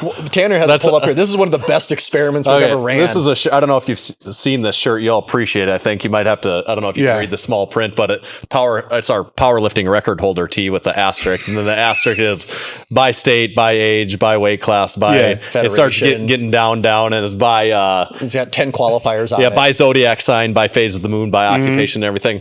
So I just made that as a joke, threw it on a crappy phone edited image, and basically that almost identical design of what we're selling there today, but put that out. And I said, I put that shirt as the leading image, and it was a carousel. Then I put a few of our real shirts after it. This is fake thing, and then a few real ones. And I'm like, and in the comment, I just go, first one fake, next 3 real. And put that out there.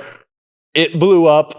Like we haven't had an image of a real shirt sell for a piece of merchandise. Yeah, that thing went off. People buy. I want this. Make it. That's amazing. Did they though? So we're like, all right, all right. We've had 100+ people in here tell us they want to buy this damn thing. We'll make this shirt. Yeah. So we made the shirt. We had it a month later. Post the same thing. People reaction is crazy, and it sold. It sold okay. It's paid for itself, and it's not a disaster, but it's doesn't quite match the reaction. Yeah, it's one of those things where just the vanity metrics don't convert to money. It's a thing that's out there, and it might mean something, it might not. Well, I think for those people that want to do this, and there's many reasons why I think people get into apparel, especially in the powerlifting world. I think some influencers do it just as some way for their followers to say, I like what you do. Right. So it's more of a gratitude type of thing, but they end up not knowing what margins are. Right. So they have to know what their margins are and then know where their break even is. Cause to me, if it's our limited edition or something like that, it's a win if we broke even. Anything over that, well, you don't make profit, obviously you don't make profit until you're over that. But if you can at least get that, it's not a loss. Right. And sometimes that doesn't happen either, but that depends upon quantity and all that. And you already alluded to this, but I'm going to reinforce it because it's the same thing that I've dealt with every design we've ever done. There can be a design like, this is bad. This is good. This is good. And then there's like the second one, whatever. And then that one does well. And like, why?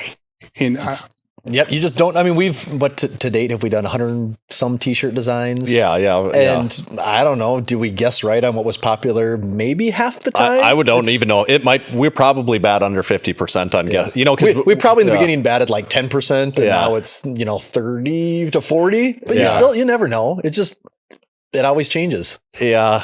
Yeah, we do not. We certainly don't have that. But if you had that answer though, you'd be a millionaire. Like you'd have a multi-million-dollar apparel business. Right. You'd be selling a lot of t-shirts. Which is weird because those businesses have no designs. Yeah. Right.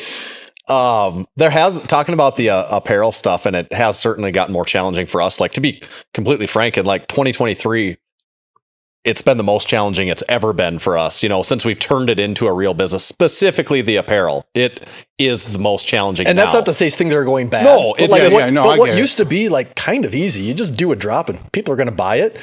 Like there's just so much more competition, and whether you say there's things in the economy, whatever these external factors are, things are different now. Yeah. And I don't know, maybe pivot's a dumb word and overused word and stuff. I don't know what you call it, but like we've been able to make some changes even just in our concept of what Massenomics is. In 2020, if you asked us, we're an apparel brand, and we've got this podcast that supports that, and we try and put some content out there that supports that. In 2023, I don't know if that's what it is yet, but our shift has been more so. No, we're a podcast. We make content. We've been much more deliberate on YouTube specifically this year in 2023. To help support the podcast, to help that all circle back around to each other. We're a podcast that sells apparel.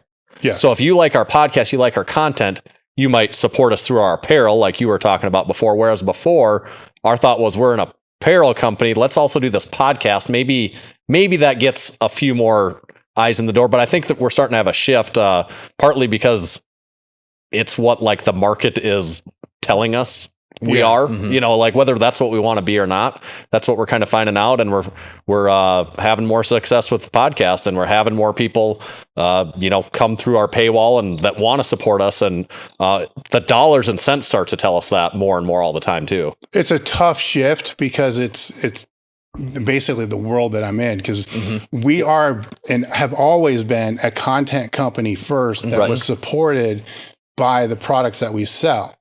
Right. So when it was articles and the Q&As and training logs. My story about that, I remember the first time I can't remember if it's your Twitter account, elitefts, whatever it was, in, probably 2010, 11. I remember coming across it, and you'd always post these links to articles on the website.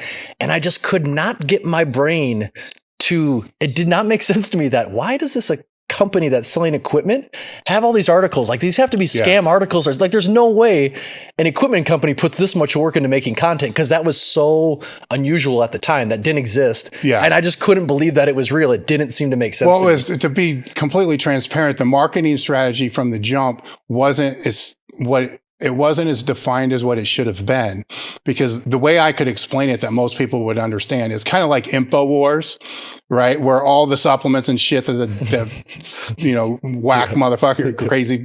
That's what pays for all the content that he puts out there. And he's very, very upfront in every 5 minutes. Why you can't listen to it, because every 5 minutes is another supplement ad, but it's very out there that if it wasn't for this stuff doesn't exist.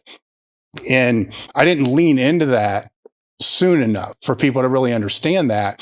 And there's also the reality of the perception online that content just appears for free. Because it is becoming so prolific. I mean, there's just content out there for everything. It's just people do think of it as free, because how can there be that much if it's not free? But they, with say the articles and stuff back then, they don't understand. Somebody's got to pay for the bandwidth. Somebody's got to pay the editors. Somebody's got to. There's people for that. There's an expense that goes into that, and that pivot. It's good that you're pivoting it and people are understanding it, because that's been a hard one over the last. Probably since 2020, I've really tried to pivot that message out there, because they'll see Elite FTS and they say, well, here's your competitors, Rogue, Sornex, and all this. And like, nah, not really. Like the competitors would be like T-Nation, bodybuilding.com and all these other people, except we don't have a paywall, and it's out there because this pays for this. But it is the direction. I mean, that's how we've always been. It's just my marketing of it wasn't good. right? To be able to drive that point home. Right. So then I got stuck in this, you're comparing this to this. It's just, we just happen to sell very high quality stuff because the content's quality too.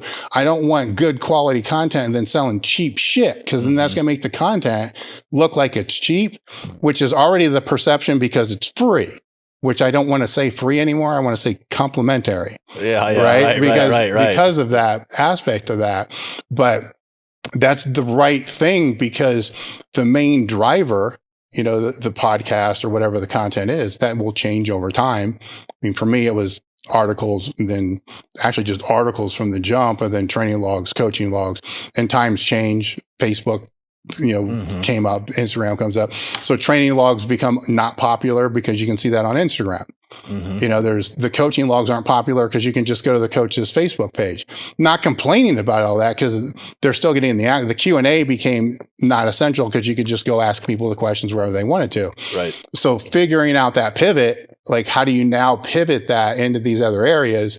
YouTube's the best example that I can throw out there, at least from our part, because you'll understand this being in the web space, is the embed of the video in the article is, I don't have to pay for that. Right? The hosting is covered here. It's a fucking embed. They're paying for it. I don't give a fuck about YouTube. Yeah. I have the embed file to complement the article that's out there. And then and I remember people back then like, man, you need to get people to go to your YouTube. I'm like, no. I want them to come to my website. I want them to go to my fucking web. Right. No, I'm not going to put a banner ad on my site. Like, go to YouTube, like leave the website. But that's changed, over a period of time. So now you got to figure out the metrics and the conversions and all that, kind of coming back to all that. But that for anybody getting the content world, they need to think like that. Like, here's the content. Can you monetize it? Most people are not going to be able to monetize the content, or they can monetize some, but not others. It's a weird, that's what I tried to avoid from the very beginning, because I didn't want this long 10-page long form copy that's leading people to click here. So then you can go here and read the rest of the article, which is actually the same article you can read someplace else, for free. But this can be monetized. Fuck all that. I don't want to deal with that. I just want to put this out here so people can get stronger, and then maybe they'll buy some straps or whatever it's going to be. And then that pays for all that. But over a period of time, that doesn't pay for all that anymore. Right. Because then the expense there gets so high, and then people are like, well, why can't you do more podcasts? Right? Well, we can't, because we got to hire more people. Right. And like, this doesn't happen accidentally right here. Like, yeah. Like one person's salary for a year it's a lot of $1 per month Discord members. It's a holy fuck. There's other ways around all that and it creates that flexibility to whatever. Now it doesn't have to be the t-shirt or the hat that don't sell, or the shorts that don't sell. It can be whatever. Like, you guys like this, well, here this is, and it helps supplement the podcast that they like. Right. So that's why when I started the questions, how they all work together, right? I think you figured out how they're really supposed to work together. Because if you're going to compete in that apparel front, or if I'm going to compete just on the equipment front, that's it. That's a different business model. Way different. Right. Now it's like, does the content really even help sell that?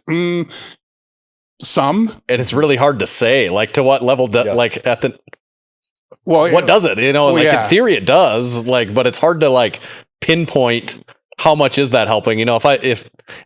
That's the thing with any of the content stuff. It's always hard to draw the analytics back of what is it doing? And if you want to go over marketing speak, your funnel is so much deeper than ours. Ours is, that's a funny meme. Oh, and there's a t-shirt in there. That's funny. Cool. Click buy. That's how simple it could work.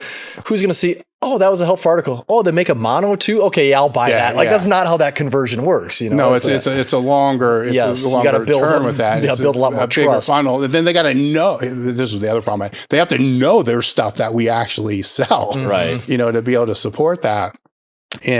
But back to that, the apparel with what you were saying there, I think it's also important for people to know and this is anything in business, right? And even content, there's way more misses then hits. Yeah. Don't get frustrated about it.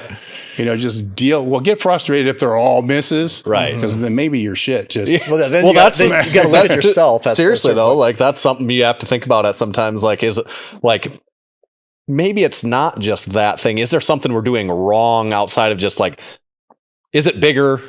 Or is it an individual problem here? So, because sometimes I think that's a good point. If you're batting freaking 20%, and then it's like, well, is this something in general that people even want or not? Yeah. And are you emotionally attached to it? Yes. Yeah. I mean, the market's telling you right now they don't care. And is it because they don't know about it, or is it because people really don't care? Yeah. An entrepreneur, when I said emotionally attached, like an entrepreneur can become so emotionally attached to that, though, that they're going to think in their mind it's, well, my marketing, I still haven't figured the marketing out. I know it's good. It's good. I know it's good. And we do that. We have that conversation. And there's some of that. Like there's some of that. Like there's always cases of that where people just, you don't have it positioned right, or the right people don't know about it. It hasn't got out. But I mean, you got to be able to look inside once in a while and have that that talk with yourself. And I think we're pretty realistic people, and we check and I think we both are pretty realistic about things, and we check and balance each other pretty well in that way. That like I don't know.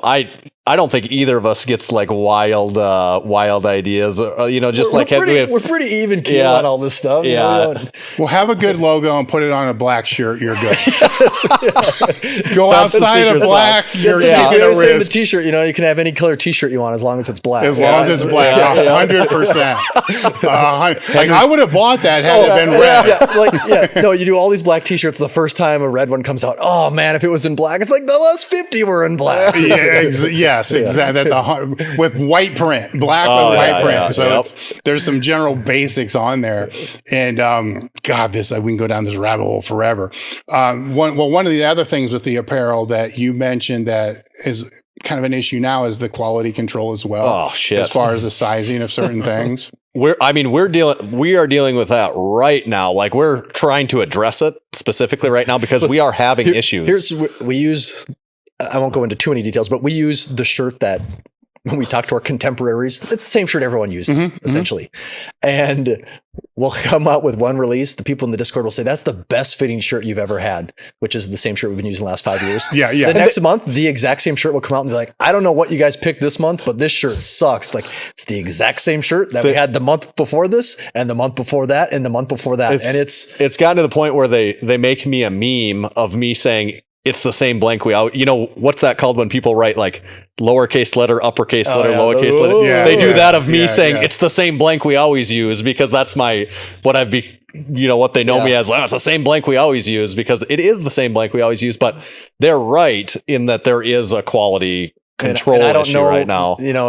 I'm not sure. It's hard to get straight answers, but it seems like these manufacturers, overseas that are making these shirts are either trying to cut costs on material, thickness, whatever they're doing something because it's obvious. Yeah. So it's tough. Yeah. How do you, the only way that you can really combat that is to have boots on the ground there, right. We're not gonna do custom cut and sew t-shirts. Because your sample was perfect. Do you want a $50 t-shirt now? No, you don't. Trust me. But we're working. I mean, everything changes. Quality control probably gets better. We find a different maker. There's solutions to that. Sometimes the solution is, hey man, I know you think you're an XL, but the last 5 shirts you ordered, you think this cut is too small on all of them.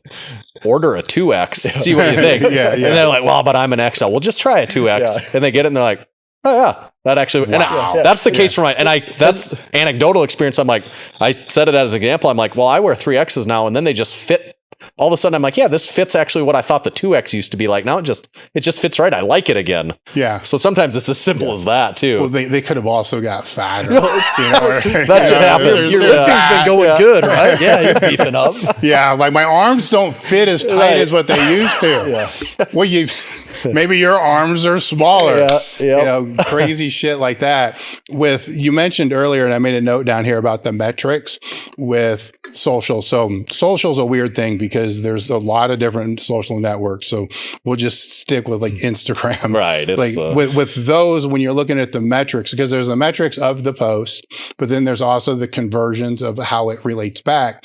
And Instagram's a tough one because if you're trying to even look at Google Analytics to see what the click-throughs are, it doesn't correlate to the sales. Honestly, their own analytics don't seem to correlate a lot of times. No, but it's one of the metrics I've always used is the click-throughs from a social media back to be able to see. But Instagram was always, you got stories in the links or link tree or whatever it is. That I always knew that was not true because if I posted something in a story that was at the right time, kinda, I can physically see them going there. I can see the jump on Google Analytics, but then when I look at the numbers, I'll be like, wait a minute, this is not what I saw. Right. Because if I was to go just off those metrics, a long time I would have been, fuck Instagram. It's not doing there's nothing coming through, but that's the only place this was posted. And then it sold through, right? Which makes that, especially with Instagram, hard when you have all these metrics to kind of go by. Are there any metrics on Instagram at all that you found even a spurious correlation? What do you think, Tanner? I'd like to know. My gut instinct answer on that is honestly no. Like there really isn't. I track them all. I look at them all the time, and which is funny. I'm saying like no, but yet I still want to track them and I still look at them. So that makes me think maybe no isn't my honest answer. Maybe I do think there's a value, but I can't pinpoint anything in particular.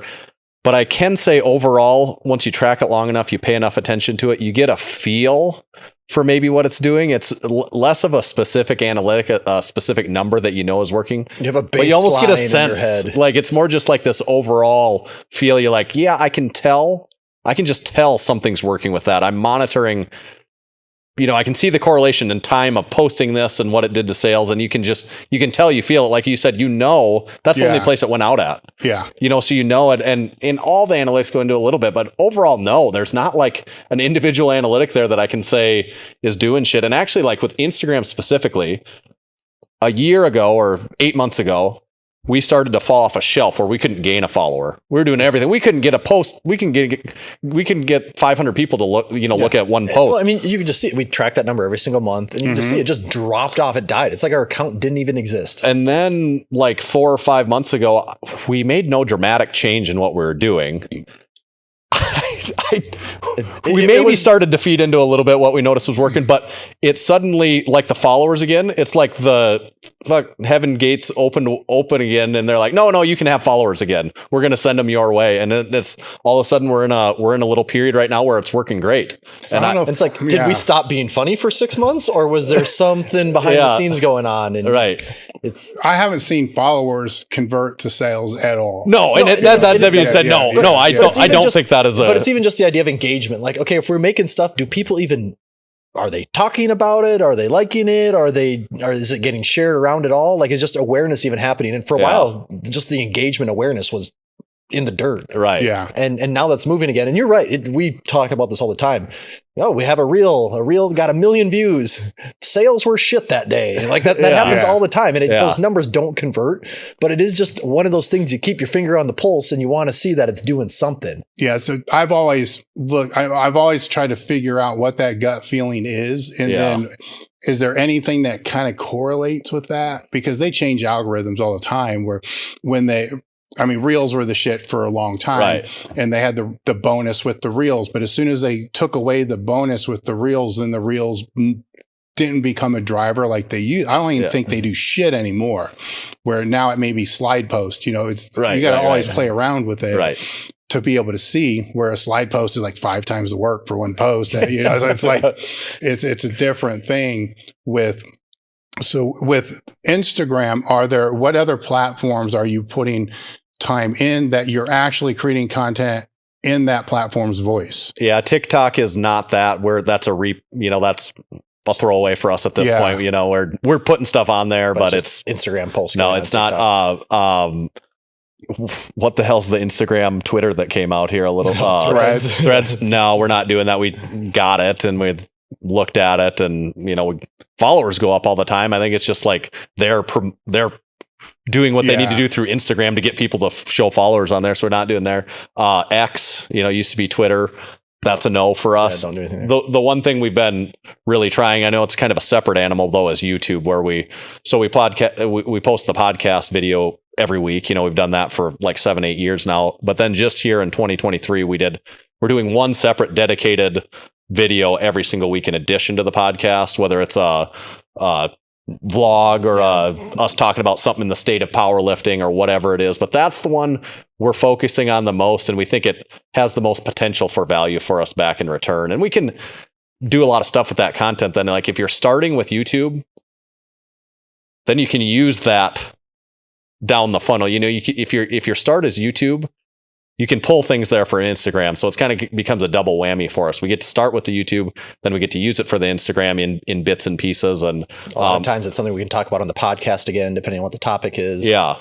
And we haven't, to be honest, we have not had great success with the YouTube taking off so far, but we're using the theory. Well, we're just going to keep hammering like the podcast. We podcasted for 3 years in succession without anything there. I think we're in the mindset now. We just have to keep doing it. Maybe 6 months isn't long enough. Maybe we have to be consistent for 18 months before we see anything there. And that's our strategy, is just keep doing it with consistency.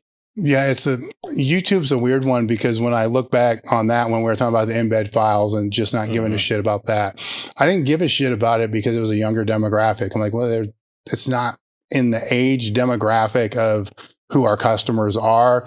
So it's there, you know, whatever's there is there, but whatever. Where I fell short on that thinking was people get older. Yeah, you know, so they grow up. Yeah, right, so it maybe at that time it wasn't, but now it was. But somebody's now one up on me because they cared about them before I did, which fucks with my head with things like TikTok and Threads and all this other stuff because, well, that's a younger demographic. I'm like, yeah, but right now, will this be their platform still 10 years from now? Yeah, where it's a battle. But what I see is there's two types of content which are popular now, and that's obviously the very short but long form. Yeah. Right. The in the middle is, now it may just not be popular because it's not being pushed algorithm wise. Right. Yeah. I don't know, but I don't particularly care for the short form. Right. Right. But so I feel really good that the long form does well.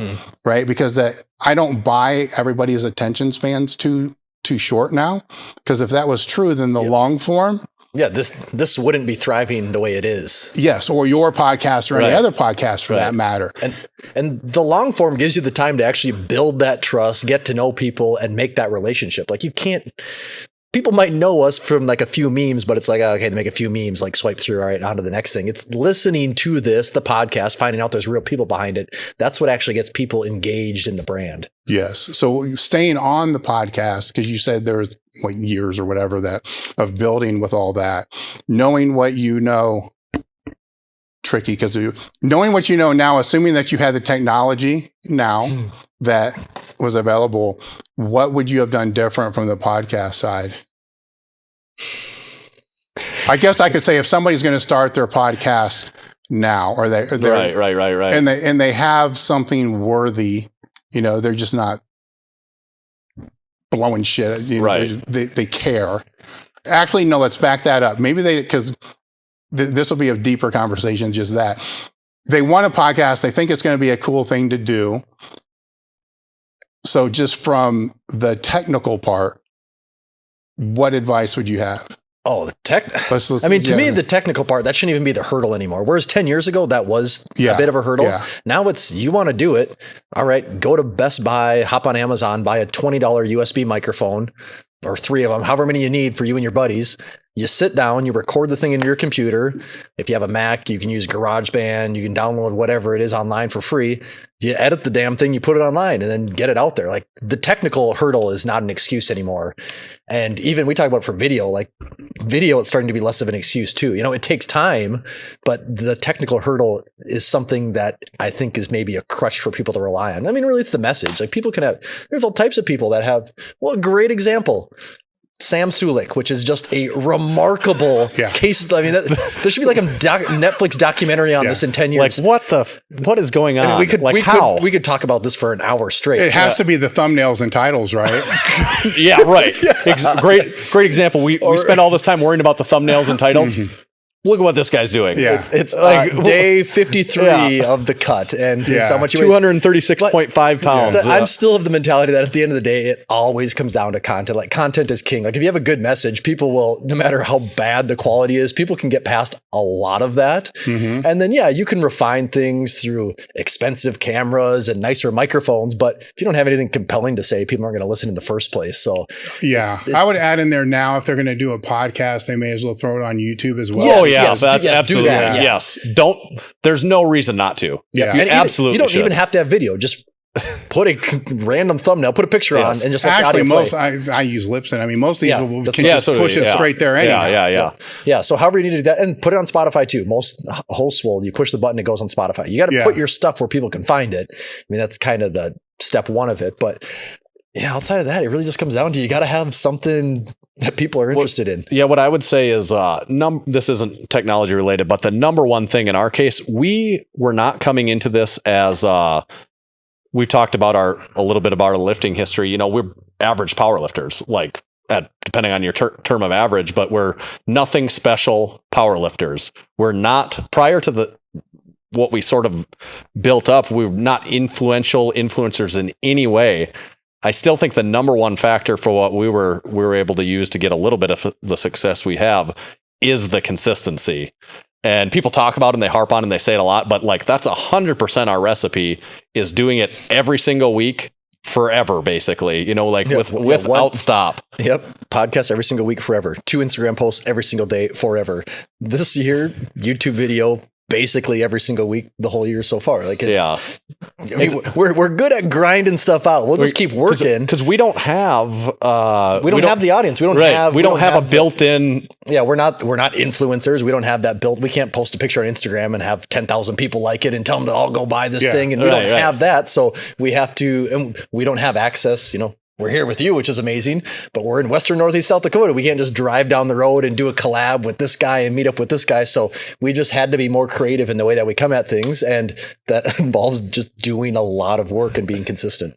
I think the lost message with the consistency part is it makes you get better. Right, because you does the repetition. It's that instant test. You know, the pass or fail. You'll find out in a hurry. If the posts were what we first started with, it'd just be random videos of us deadlifting in the gym like once every once a week, and then here's a photo of this new piece of equipment. Like it'd be boring. That no one cares about that. But you figure that out in a hurry because you put it out there and you realize, people don't care about this. Let me try something else. And if you're new to Massenomics, go listen to one of our first 50 episodes of the podcast. Please do. Like I'd happy to have you check it out, listen to it, then come back to one of our last 200 and you'd be like, that is so far not the same. You'll be like, is that really the same people? We talk so differently and with such like a different people really get on Tanner for his thick South Dakota accent. But even just like our timing, everything about it. You can honestly, if you listen to me and the old ones, you'd be like, I'm not positive if that's the same person. Yeah, you might actually think it's not the same person because it's changed that much. Yeah. With the podcast going down a different avenue, so that takes care of getting started because it's way easier. Right. What are the things about podcasting do they not know that they should know? Unless you have a big name, no one's going to listen to you in the beginning. Just know that no one outside of maybe your 4 closest friends are going to care about your podcast at all. And no one will probably care for the first, 6 months. And that's why no one makes more than 50 episodes of a podcast because it's work. And they're like, I'm doing all this work for nothing. Okay, whatever. But you have to be prepared to accept that unless you have a built-in audience. you're fighting a battle with thousands of other podcasts. So just be prepared for very little traction in the beginning. How much prep work do you put into the podcast? So we have a shared. We use Asana. Yeah, Asana, just a task management software. Like we have an account. We log in. If a random idea hits us during the week, we'll throw it in there. Usually keep it pretty cryptic and short, so the other guy doesn't know what we're talking about. He might want some notes, but he doesn't want me to know everything he's thinking, because we want to talk about this organically. Yeah, we want it to be organic, you know. And I'm the same way. I might throw some notes in there, but not too much, because I don't want him to know everything that I'm thinking about this week. Yeah, his might just say lifts, and I have no idea what he's going to talk about there. Yeah. Something like that. So like we'll every night, we usually record on Wednesdays, record at 8:30 at night. Usually 7:50, 8 o'clock, we'll hop on a Zoom call together. We got about 45 minutes of just shoot the shit for like the first half hour, and then the podcast is going to start in 5 to 10 minutes. Like, all right, what do we got to talk about this week? Okay, yeah, we have 4 topics in there. I don't know what those 2 are. You don't know what my 2 are. That's enough to get us going. And then we have this guest on. We need to make sure just to talk about these 4 things with the guest, or whatever that might be. And I mean, that we've done this so long, we can kind of play off each other. We know how we respond to things. That can get us an hour and a half easy. Yeah. And then the guest gets done, and sometimes, depending on what mood we're in, we could talk for another 45 minutes to an hour about just stupid shit then. Like, I mean, it's whatever is.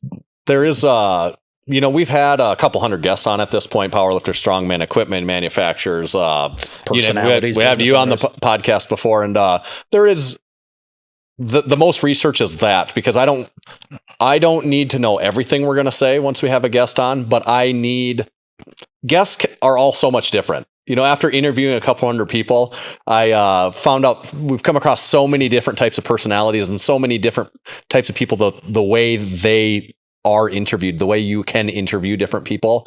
And so I need at least, say 10. I'm kind of throwing a number out of the air, but I need 10 go-to topics, ideas, things that we could explore with a person. And because we have 45 minutes and we like to keep things fun, we usually try to stay away from how did you get your start? Like, what was your early trials? And so many other podcasts cover that, and they can go more in depth and get more touchy-feely on that. Like, we don't have the time capacity to do that. Like, we try to keep it light, and just, if anything, we try to knock people off their regular track, and to get them to go in a direction that they're not typically used to on a podcast. I'd say that's definitely our interview style. If the earlier in the interview that we can get someone knocked off track, that you can almost see it in people's eyes. They have this revelation of like, I can go off. I kind of see what's going on here. Like, these guys are I see what they're doing to me. And I do like, even if it's not intensive research, I want a few topics that they're going to be like, yeah, like they had this one. They had that one Instagram post in 2016, and like in the corner of it was this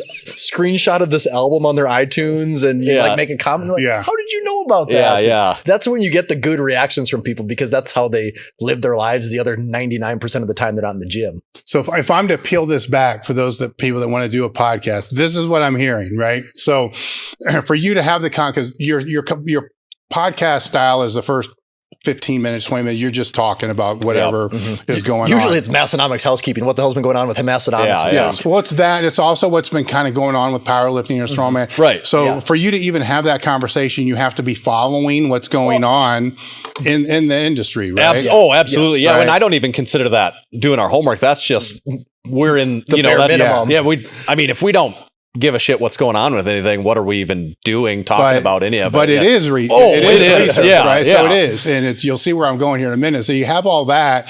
Then if you have a guest, you have to invite them, schedule them. You have to do all that. That's a process too. There is a process, right? And that's more than what people think it is. Yes. And then you have to know something about the guest, like you're going to their Instagram trying to find a post. This would be a good thing to put in there. You're also trying to figure out what have they've already been asked a million times before, so you don't do that. So there's the prep time that goes into that. So all this, because where I'm coming at from this is a lot of people are like, because I know this firsthand because I've been on podcasts. I also know firsthand because I listen to a lot of podcasts of guests that I have before they're here. Right. So I see, and we do that too. And that's homework. And sometimes I forget what is, is this homework? Really it is. Just for example, just for this, we're sitting down and we're like coming up with all these things. And we're like, why are we coming up with just questions and questions to ask for you? He's the one interviewing us. So why are we coming up with we get in this habit where we're like, no, we have to be prepared. This is how we prepare for a podcast. We come up with our list of questions. And that's part of the podcast. You see, if I'm on somebody's podcast, I'm going to go listen to it. So I know.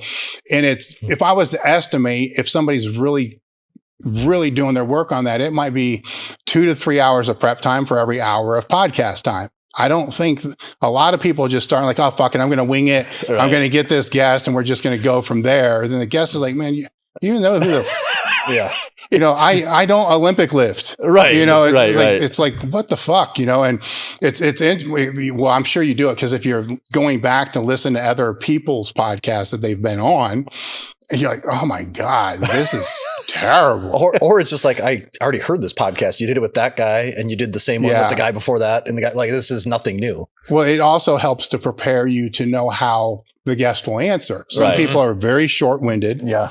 And that there's a strategy for that. Then there's ones that are very long-winded, which thank God, because this is easy, but there's a strategy there, you got to kind of work all that through. And to me, this is all part of the podcast game that if they start, they're going to fuck it up. I'll just wing it, whatever it's going to be, but that's only going to get you so far. Mm-hmm. And we've talked about this, this happens without us realizing or thinking about it, is we didn't start a podcast to be interviewers of strangers, but that's what we didn't have an interview until what, 180 episodes in or something like that. I mean, a couple small ones here, people like tight connections and stuff really like part that. Of the format. No, and it's weird.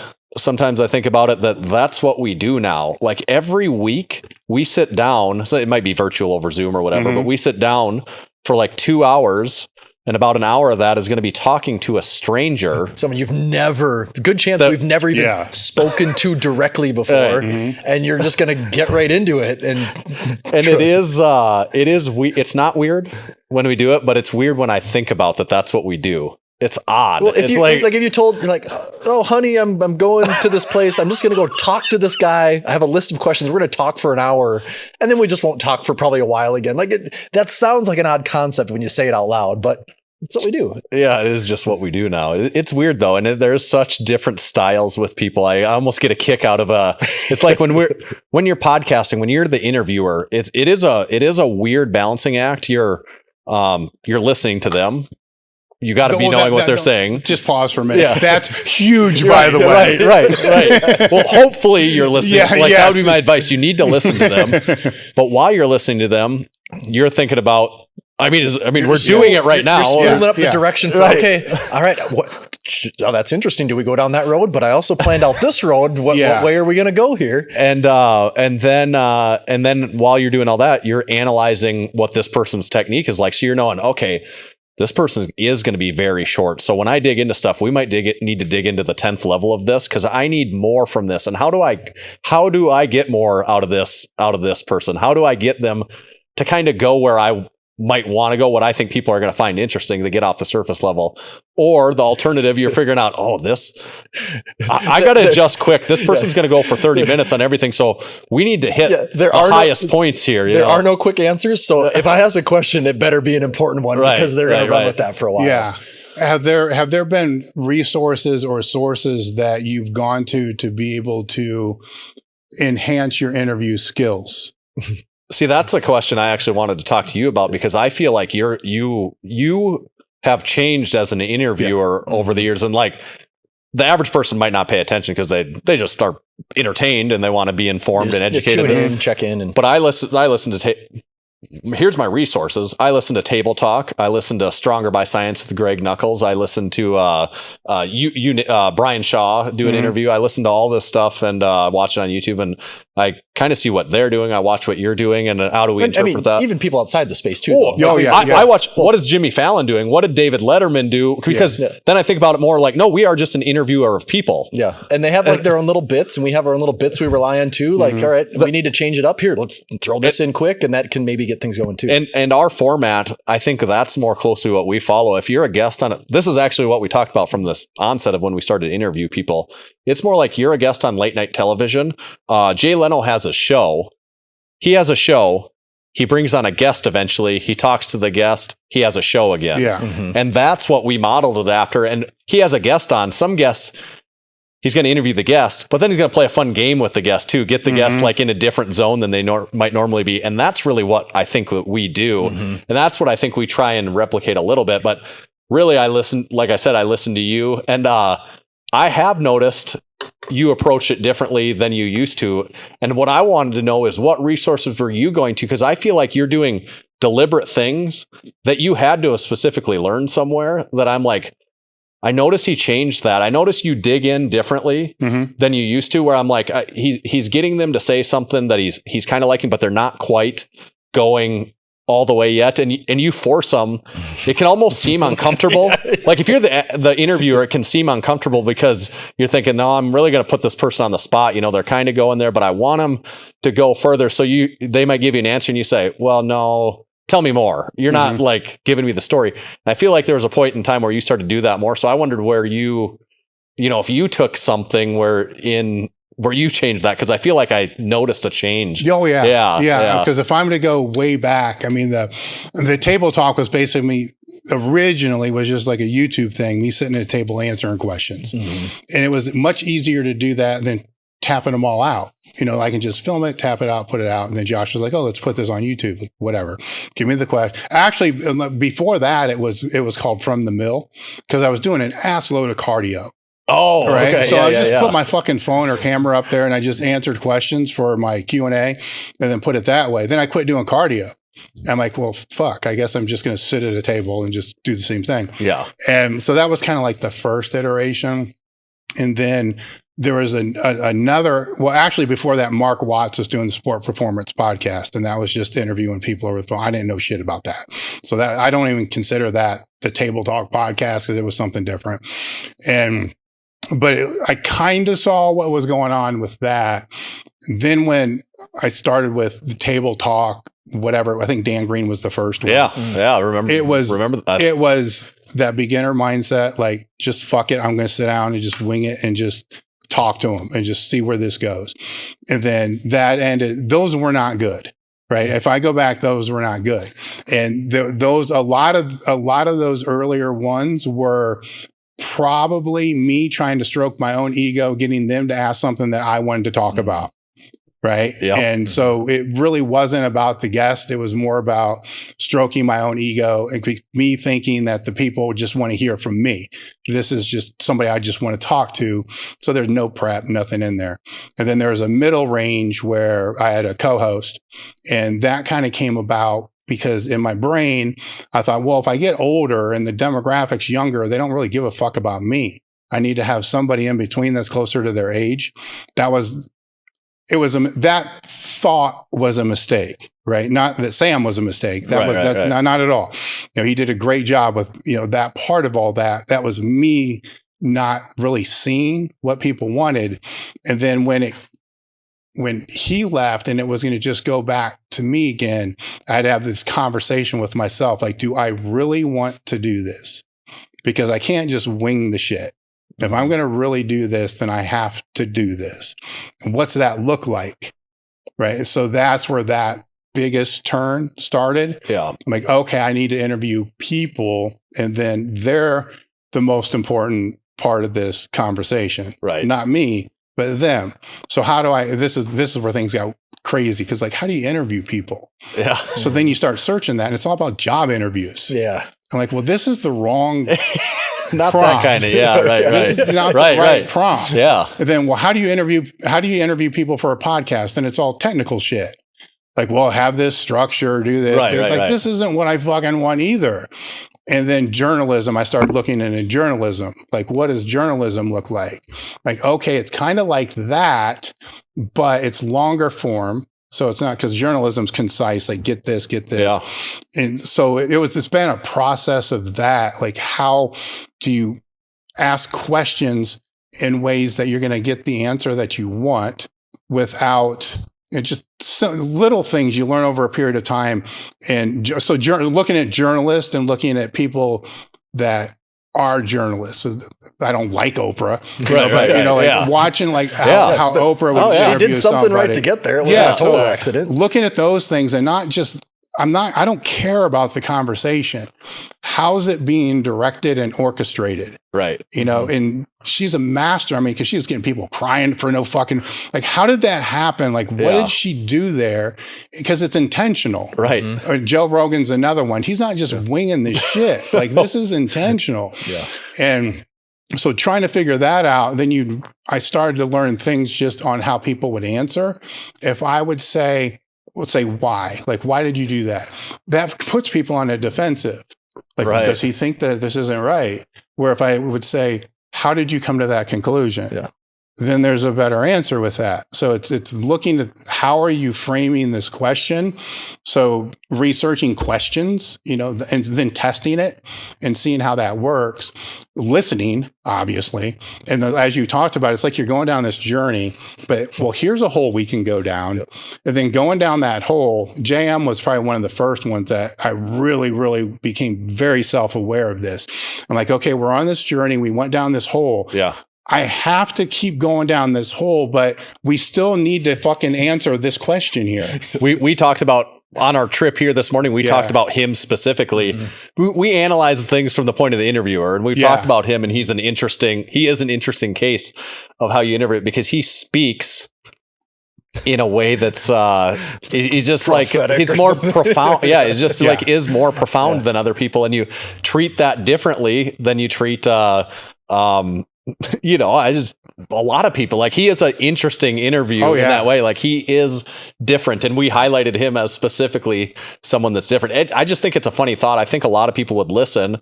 They listen to a podcast with you, and you have Dave Hoff in here, and it's just two powerlifters bullshitting and stuff, and that's what a lot of people listen to us. But I listen and I'm like, no, you're interviewing. Like, I think of you as a journalist when you're doing that. And it's just a funny thought that that's what we've become too, because I don't think that's naturally my inclination or my personality at all. I'd probably be way more introverted than that, but just how it's developed, and then just the desire for it to be better, you realize, no, is what you're becoming if you want to do this, and you have to start to actually research and try to get better. Yeah, you have to be intentional about it. And Dave's an interesting one because, like JM will go off in those tangents you got to bring back in. Dave, you got to bring back in because he just forgets what he was talking about.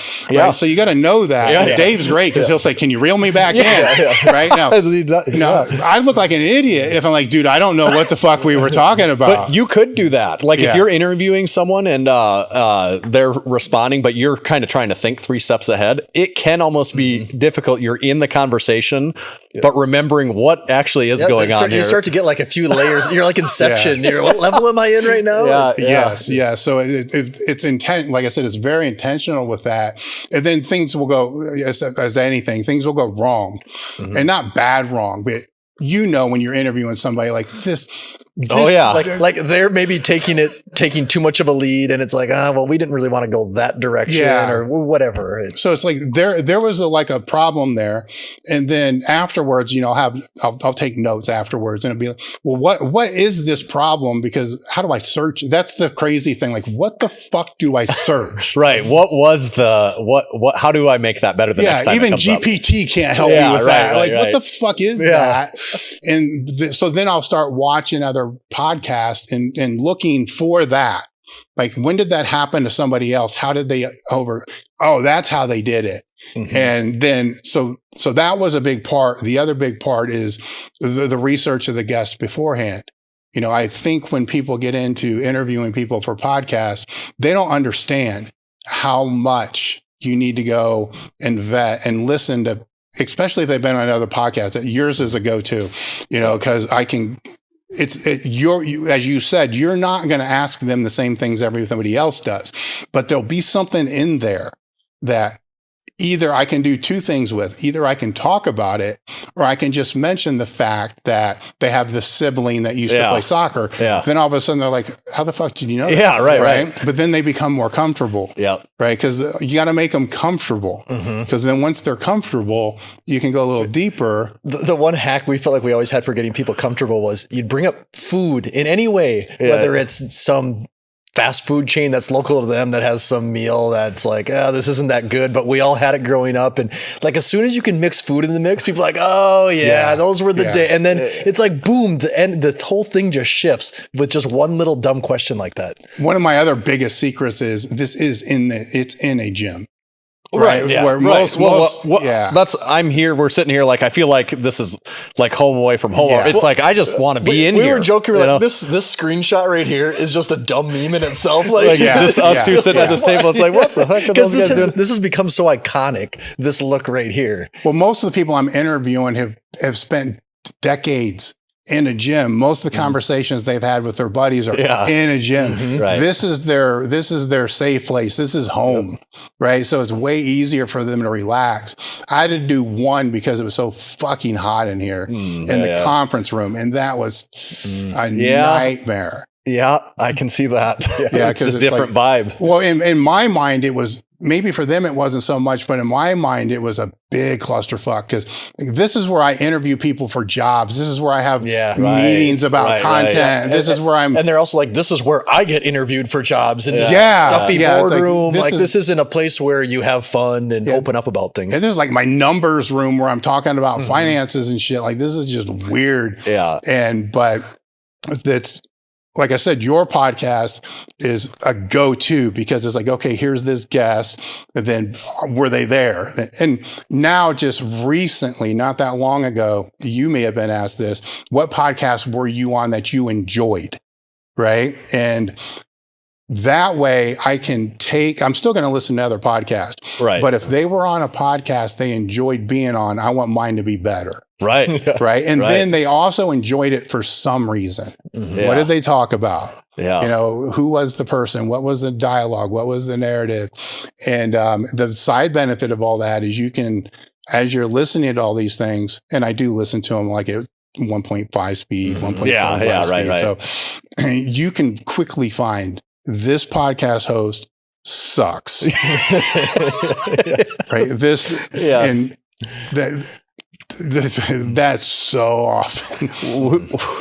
Something else we're not to name names on this, but we've been on other podcasts as guests before and made the comment, a couple of them, it's like, we weren't a guest on that podcast. We were on there to be talked at, you know, like it's just like there was an agenda and like, we were just we just need someone to talk to and it happens to be you guys, so strap in, we're going to talk to you for an hour and then when it's done we'll see you later. Right. So it is interesting, and we've interviewed a whole bunch of the same people that you have over the years too, so we get to use it the same way. You know, I listen to yours and it gives me context, like Jimmy Kolb as an example. We had him on recently, and Jimmy is someone that I didn't know that much about. And although maybe we tried to get him into a different zone than you do, but I listened to him on yours and I'm like, okay, now I have all this base understanding. I know where he's coming from. I understand his basic training philosophies, stuff like that. Even if we're not going to get into his training philosophies, you at least understand I want to know. Component. Right. It's I just want to know what's going on with that before we get into even some of our goofy stuff, because it's all a little bit relevant too. Yeah. And some of the other things with the guests I'll have is I may be going down a certain road, but then I quickly determine that their knowledge on that road isn't as great as I thought it was. Right. So I need to pivot this in such a way that is smooth. You know, and kind of get off of all that.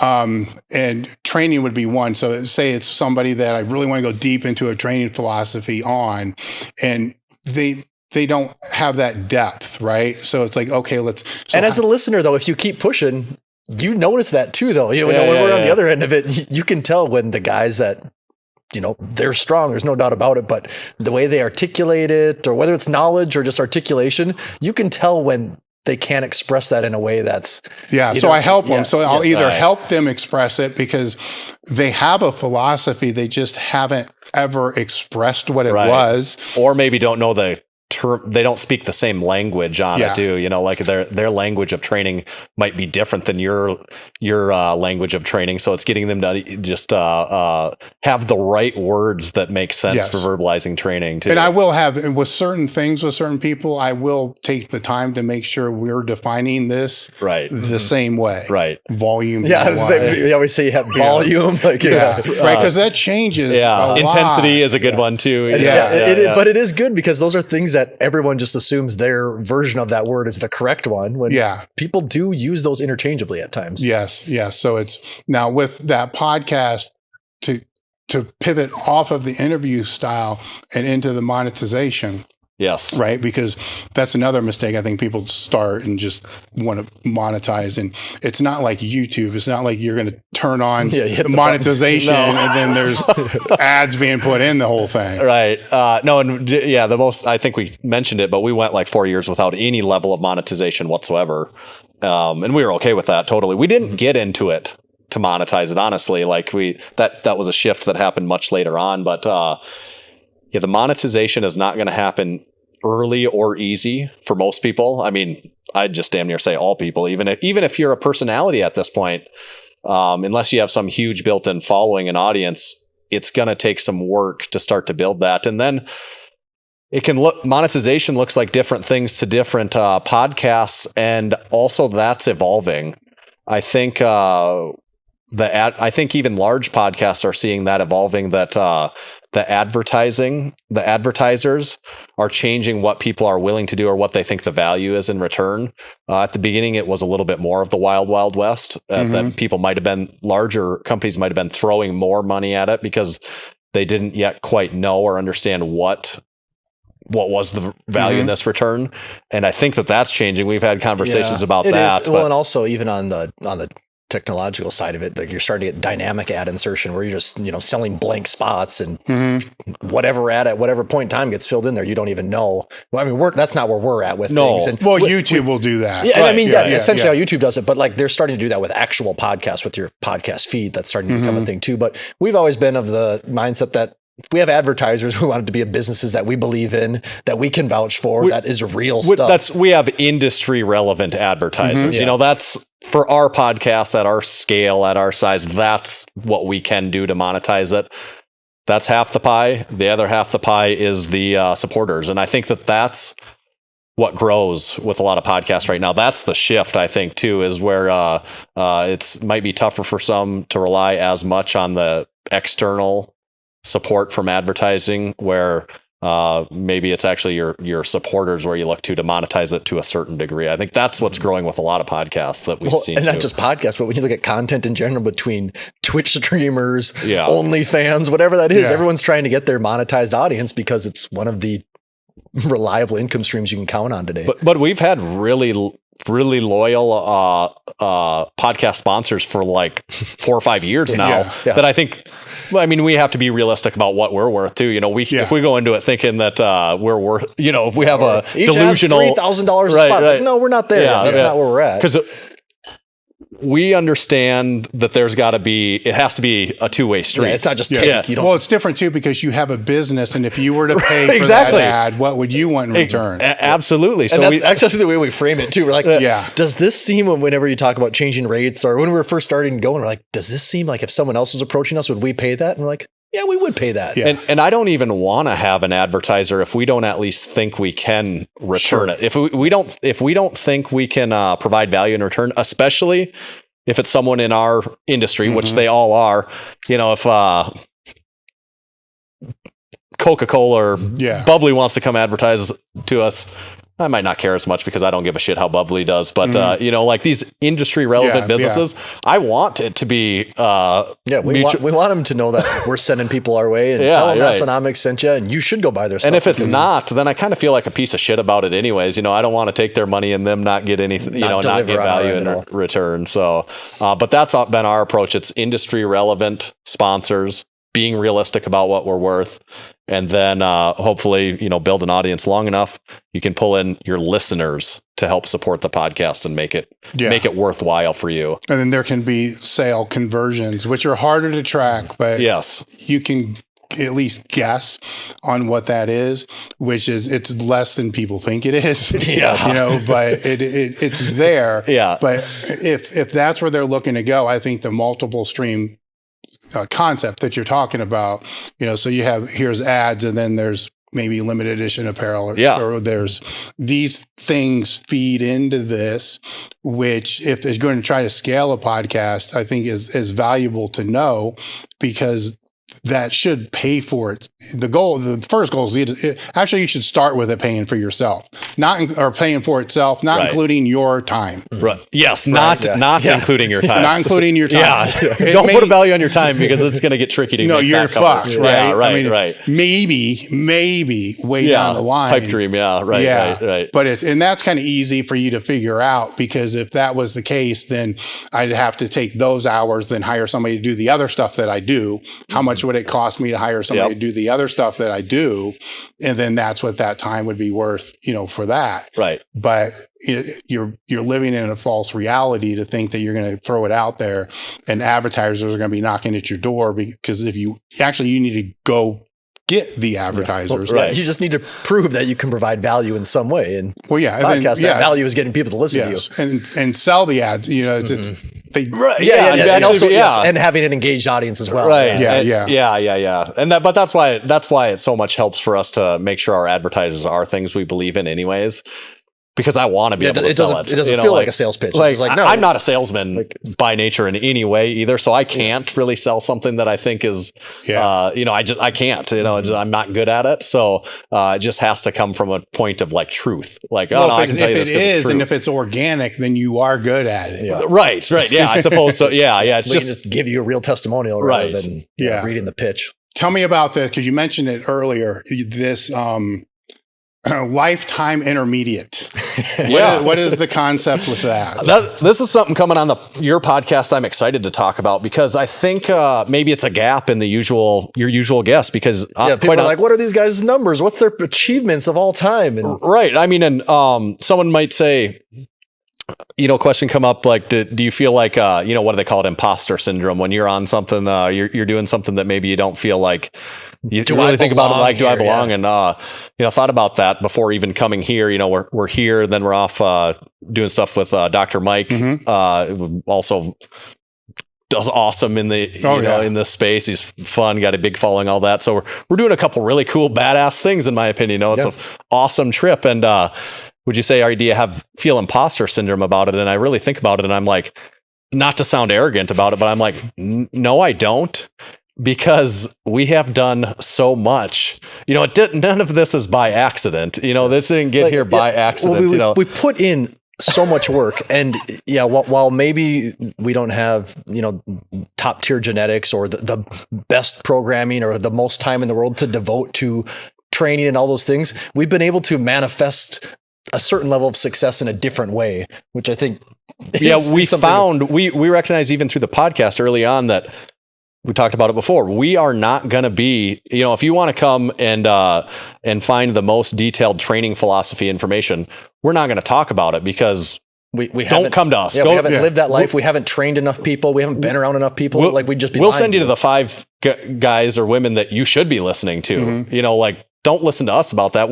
There's so much better resources. We want you to listen to them. That's who we listen to. So we send them there in the right way. And that kind of trickles back to this lifetime intermediate thing. And I'm careful about the way I phrase this, because what I've learned over time is I don't want to shit on other people that in comparison, maybe I'm strong, maybe someone else is listening. So I have a 1,700 pound raw powerlifting total, which I say is lifetime intermediate. Yeah. I'm in this, done 5-6 powerlifting meets. I've been between 1,550, 1,700. I waver around in there. And to me, I say that's lifetime intermediate. Well, maybe there's someone that's listening that's been training for 15 years also, that they're about my size. Their total's 1,200 pounds, and they feel like they've been busting ass to get there. I don't want to shit on them and say oh, well, I'm a piece of shit. So in comparison, the person's thinking, well, if he thinks he sucks, then what am I? Like what kind of garbage lifter am I? And I'm careful not to phrase it that way, but still think in the terms of lifetime intermediate, and training is a hugely important part of our lives, and it has been for 15 years at this point. I haven't not been to the gym 3 days a week in 3 to 4 to 5 days a week in 15 years. I don't not do it, but my numbers don't reflect that of a typical podcast guest that we're interviewing or that you're interviewing that's made it to this top 5% or top 10 in the world. That we're not in that category. And we've also never been in a position, and I'm not saying this as a knock to anyone, like this is amazing that people can do it, but we've never been in a position where lifting can be priority number 1 in life, not even priority 2 or 3. And so, when you can't have it be one of your top 3 priorities, it's hard to expect the best results. And so, for us, whether it's been career or building this other business or having families, there's been things that, just being completely honest with ourselves, as important as training is, it's not the number 1, 2 or 3 thing right now. And so accepting that level. Right. And, so I feel like we're in that lifetime intermediate. I kind of like that phrase. It just fits us well, and it kind of goes along with our shtick a little bit. Honestly, like we love lifting. It's never going to not be a part of what we do, but it's all in perspective for us. We understand kind of where it fits in our lives, and we love it, and we love being a fan of the sport. We love talking to people that do it, but I could never not go to the gym. I can't imagine a point in my life. I don't know how old. I'm 36 years old. I don't know how old I'm going to have to be until I could not go to the gym and lift. I just don't know I don't really know how that plays out. And I think it's interesting. That's easy. You expect that if someone's a top level power lifter, like how do they ever stop lifting? Of course they're thinking that this is like their life right now. But I think like that, like how do I can't really not do this. And I'm just a lifetime intermediate. It feels like the average man, that's where they fall in. There's that people that are, it's that much part of their life. It might not be number 1. Maybe it's number 2. Maybe it's number 3. Maybe it's number 4. But it's still that central a part of their life. I just think it's I don't know. It's an interesting or different point of view than when you're aware you're never going to be the best. You're never even going to be in the you're never going to be above the top 50%, but you still love it that much. And I don't know where I go with that, but it's just, I just think it's an interesting thought to think about.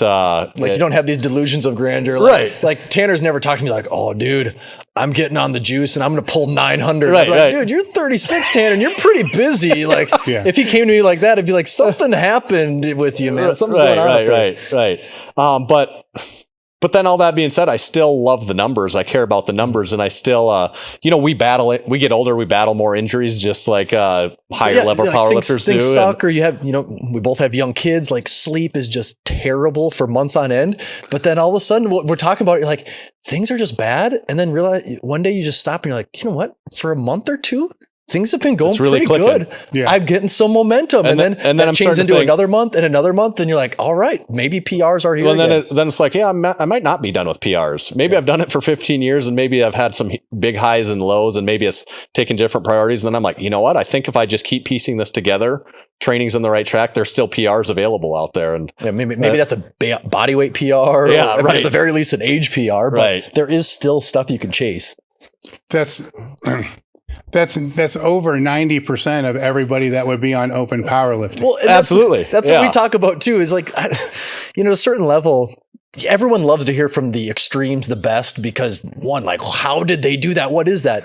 But part of what's so crazy is it's just not even relatable at all. It's so out there where I don't know, sometimes like, that's why you like going to the gym, just shooting, just talking with the guys, because we're all in a similar level, but we're all trying to do the same thing. We're all trying to still get better, and we're having fun with it. And it's you say it's 90% over powerlifting. It's 90% of the people listening to this podcast. Right. Exactly. Right. Most of the people aren't totaling 2,000 pounds, and it's just like you can look at the numbers. Yeah, right. Right. You start to. That's another thing where it gets people get delusional almost in a bad, you can get a bad mindset because you get real into Instagram. What's Instagram show you? It shows you everyone, that weighs 190s deadlifting 800 pounds. And like, you get inundated with all these incredible lifts these lifts are incredible because they're rare. You start to see them all the time because that's what, well, that's what everyone wants to watch. That's what I want to watch too. But you can get a false sense of reality, and you start to think, well, I only deadlift 650. I weigh 60 more pounds than that person. They did deadlift 800. You know what? 650 sucks. Well, it doesn't suck. If you really look at the open powerlifting numbers, we've done videos on this. You start to analyze it and be like, the percentile you're in is, it's wild amongst competitive what people powerlifters. think sucks. We've talked about this. What people think sucks a lot of times is like, no, you're in the top 30%. Right. And we don't even think of those numbers as remarkable in any way. It's like you're in the top 30% of competitive lifters, even not the general population. Yes. And that's just how far things get skewed. You get too far in the rabbit hole on this stuff. I wish more people would look at open powerlifting just for that reason, just to be able to see, because powerlifting, at least in my time in the sport, is way bigger, number wise, competitor wise, lift wise, than it was when I started, and that database is, I don't know, I'd have to look, say 200,000 competitive lifters or whatever it is. Right. It's way up there, where it might have been like 20,000. So it's tenfold. But what's grown more than that, because see, you're looking at open powerlifting to see where am I at, according to that, where there's, we used to, when I started, there were like bodybuilders that competed. Then there would be these people we call closet bodybuilders. So they trained like bodybuilders, but they never competed. They were never like closet powerlifters. Right. Now there are. Yeah. And there's sure. probably millions, and they are never going to compete. Yep. But training is one of their top 4 priorities. That's how I define our target market at the company, is people who put training as one of their top 4 priorities. Yeah. You put religion, family, work, training. That's still you're not missing your training. Right. Yeah. Right. No, That's like still. I won't. Yeah. So, I'll be there at 4:30 in the morning if I have to. I don't want to, but I will if I have to. It's not I might miss a couple days if I have to, but it's not going to become a habit. We're going to be back there. Or you're going to make it up, or combine 2 training sessions to, you're not, just falling Well, off the fact is you just love doing it. Yeah, exactly. It enhances your life. And that's most people that are out there. So that should be embraced. It shouldn't be like people compare too much to begin with. True. But if they're going to compare against people that say are on Instagram or whatever, then go compare and look at what your numbers would be on open powerlifting. Right. Because in some cases, you're going to be in a higher percentage than what you think. In other cases, you're going to get an ego check real quick. Yes. Which is probably good too. Yeah. Well, there's good and bad comparison. I'm not saying don't compare yourself.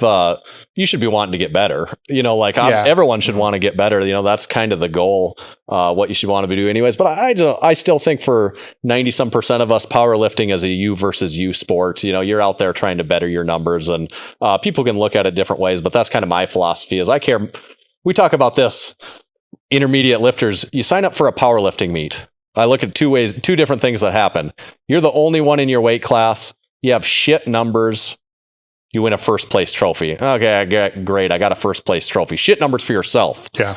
The other alternative, you sign up, there's 8 people in your weight class. You have the best meet of your life. You get 5th place, but you have your PR total. You don't get a trophy. You don't get a medal. I would take that meet so much more over the medal. We're not in the business of. The contrast is if you're at the world level, you're going to try to win worlds, whatever it takes to do that. You don't care as much as the number. You care much winning worlds, being the world champion. I get that, or the nationals. Again, we're talking about a couple people. Right. And they're getting back people need that reminder again. Right. Back to the 98% of us. It's numbers of you. It's you're competing against yourself in numbers. It's not. Powerlifting, there needs to be some competition out there. Maybe it's what draws people and helps to build, but I still think it's a you versus your past self and your future self and everything else. That's what most do, because the question you just asked when I was competing is a question that I asked almost everybody I knew, is given the choice, that you have a shitty day and win, or you have a great day with all PRs, but you don't even place. Right. Which would you take? Rare. Maybe I can think of 4 people that have told me I'm here to win. See that? And the people that get a pass on that is if you are, if you're, I don't know, throw out a name, Ray Williams, whatever. If you're going to IPF Worlds, or if you're Or the Sheffield event, and the winner's winning $150,000. Yeah, if there's money on the line, go win the money, obviously. But those are just such we're talking exceptions. about an actual handful of people. Right, here. right. Well, those 4 people were completely a different personality type too. Right. They hated to lose more than they liked to win. Right. That was a different breed. Yeah. That I understood it. Sometimes I get mad that I didn't have it. Right. Like, what the fuck? Like, why don't I think like that? Yeah. But that's that's the minority of even the top lifters. Yep. Where when you said I can't remember what in the complex where imposter syndrome. I don't even know what that means. Right. So that's one of those things that, I've heard it mentioned a couple of times over the years, and I went and looked it up one time. I'm like, what the fuck does this even mean? So I don't really want to know what it means, because if I don't know what it means, then there's no way I can ever have it, right? So I don't believe in it. Because if you're somebody that helps other people, then it shouldn't fucking matter what your squat, bench, or deadlift is. Right. If you help somebody else, and a person with a 300-pound squat can help a person with a 100-pound squat, then what exactly is wrong with that? Right. It's helping people means more to me than whatever those main lifts are. Now, if they're crazy ass all-time world records, you're helping people because you're aspirational. Right. People are like, holy fuck. 2 things can happen. Holy fuck, I would like to be like that. Or holy fuck, you can lift that much. Right. Yeah. So maybe I'm not just a 400 squatter. Right. Dude squatted 1,100 pounds or whatever it was. Right. 600 should be doable. Right. Right. Yeah, that's true. Yeah. So as long as they keep pushing that top envelope, what becomes doable for intermediates is going to always go up a little bit, because you're going to think, no, wait a minute, that's just half. Like, I should be able to do half. Like, if I'm showing up and doing all this. Well, we were talking about USAPL Nationals is just when this is drug tested powerlifting, and the totals are just, the advancement of the sport still continues to be kind of wild. It was when I think of when it felt like things were really blowing up on that side, it was Ray Williams. Yeah. Squats over 1,000 pounds. This will never be done again. And then Dennis Cornelius doing his thing. Yeah, Dennis Cornelius doing whatever. And then, all right, here you have Jesus at 24, and he just comes in and he's crushing that total now. Like, all right, that we thought, when will that ever happen? It took 6 years, and then there's it's moving so fast. And the other one too, talking about looking at that level of where you're at and do I suck, and maybe it inspires me more.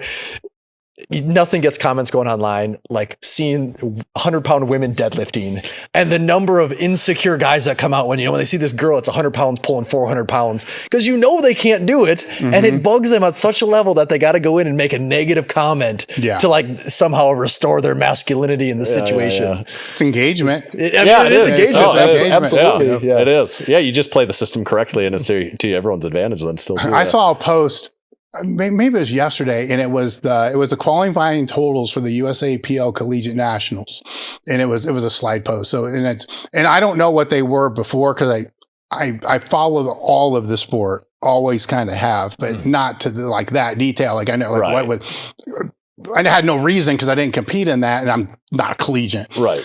When I looked at it, I'm like, holy shit. Like, this is what you need just to qualify for the collegiate nationals that's drug tested. And so my note that I need to go see what it was before, right? Because I'm just curious. But holy shit, they keep getting stronger and stronger and stronger, which is great. I love that, because that means, training philosophies and systems are becoming more refined. The people I learn from, help me, then, passes on. But everybody fucks up. But the fuck ups get diluted, each time it gets passed down, because there's a lot of don't do this. Right. You can try all this stuff, but fucking don't do that. That shit don't work. I know it didn't, and so did the guys before me. Right. Don't do that. So you start stripping away all those mistakes, and then they should get better as they come up. The people that are jealous about it, they have their own issues. Whatever, I don't even get concerned with all that. Like the guys that you're talking about, whatever, to me, it's just engage. That's why I try to tell the lifters that have problems with comments is like, dude, it's engagement. Yep. Yeah. It's better than no engagement. Dead air. It's definitely better than like the emoji spam shit that will pop up. Yep. That's there. Let me go through. tips. You have tips down here, and it's for podcasting. But I want to go tips for podcasting, tips for social media, and tips for apparel. What one we starting with? Oh, I think, well, all of them, generally speaking, it's just what I mentioned before. It's consistency. And that's what we do. We live and breathe the consistency. That's, for us, I can say that is probably it's not a secret sauce. That's our biggest thing. We post to Instagram 2 times a day, every day for 8 years. We publish a new podcast episode every Monday for 391 straight Mondays. That's what I think we rely on. And then just being true. You got to have a voice that's not bullshit, because if it's bullshit, you can't do it for that long. You know, if you're not talking from something that you feel honest about, that you feel like is kind of yourself, you can't carry on. Nobody can carry on an act for that long. You know, you're not going to have fun doing it. And then that's probably our other secret sauce, honestly, is fun. Yeah. Everything we do, it's got to be a little bit of, some stuff's work. Honestly, we still got to do taxes. But at the end of the day, we're doing this because we're having fun. If this really did just, for whatever reason, we decided we didn't like lifting, I don't think we'd do this. We'd figure out something else to put our efforts into to have more fun with it. But we're still having fun, so we're still going to keep doing it. Yeah.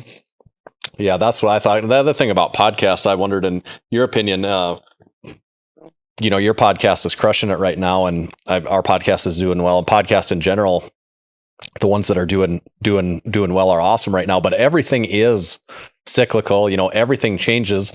I don't know how many years it'll be, but eventually, I don't know why. It's hard to imagine because we're in it right now. But at some point in time, blogs were what they were. They're not now. Like, at some point in time, podcasts probably won't return what they do for any.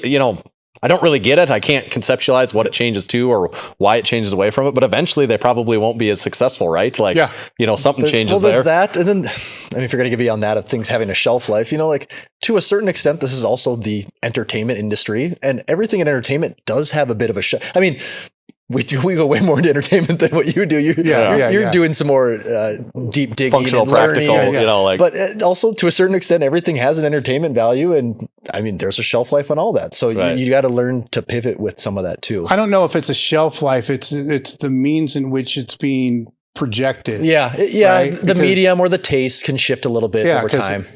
At the end of the day, if you're just to say what is it, it's media, right? So media used to be just a newspaper some kid was handing out on a dirt road. Right. And then it became television. And so, but media has never changed. Communication of thoughts has never changed. That core, how you interview people, how you correspond, what messages are, all that, influence, all those things, that was, and goes all the way back probably to the beginning of human history. Yeah. Right. And so that will never change. Now, how it's going to be communicated will change. Right. Who cares? Right. Who cares? If you have the skills to be able to communicate, know the message and all that, all you have to do is pivot to whatever that whatever that's going to be. So it's not that, it's not, that's how I see it, because I've lived through it. Right. Magazines used to be a thing. Right. And the magazines were very limited because you get it once a month. Maybe there's 5 articles. There was a point in time we were doing 2 articles every day. Right. And to compare that's every magazine before the internet. That's more content than every magazine had. Right. So that change, over time, it becomes better. There's pros and cons, right? But there's pros and cons when there's only one newspaper in every town. How do you know that was the truth? It was probably fucking lies too, right? So it's the more that it's out there, the more truth can become out there. So people will bitch about it now, but at least there's different places to go look instead of 3 TV channels and 1 newspaper. Right. So if it is communicating whatever that is, communicating, getting stronger, that's never going to go away. Right. Now where it can go away is if you become so archaic that you don't see that the means in which it's being, communicated changed, but you didn't. So you're still putting out magazines. that would be the example of it now, right? Yeah. Then you're kind of fucked. And a lot of people were, because they didn't pivot to that. So it's a slow pivot when it turns. Mm-hmm. So even you don't need to be on the cusp in the early adapter to do that. You can, that's actually, to me, it's stupid to be the early adapter. The rewards are high, but the risks are there too. Mm-hmm. And if you financially have enough to have, pour into it, that's fine. You can be the 5th, 6th. So you can be a medium into it. You don't want to be the last, into it. So that's kind of probably why a lot of us are sitting back and here's threads. Let's see. Let's just wait and see. We've seen shit come before. And it didn't really do much. Where now this seems to be what it is.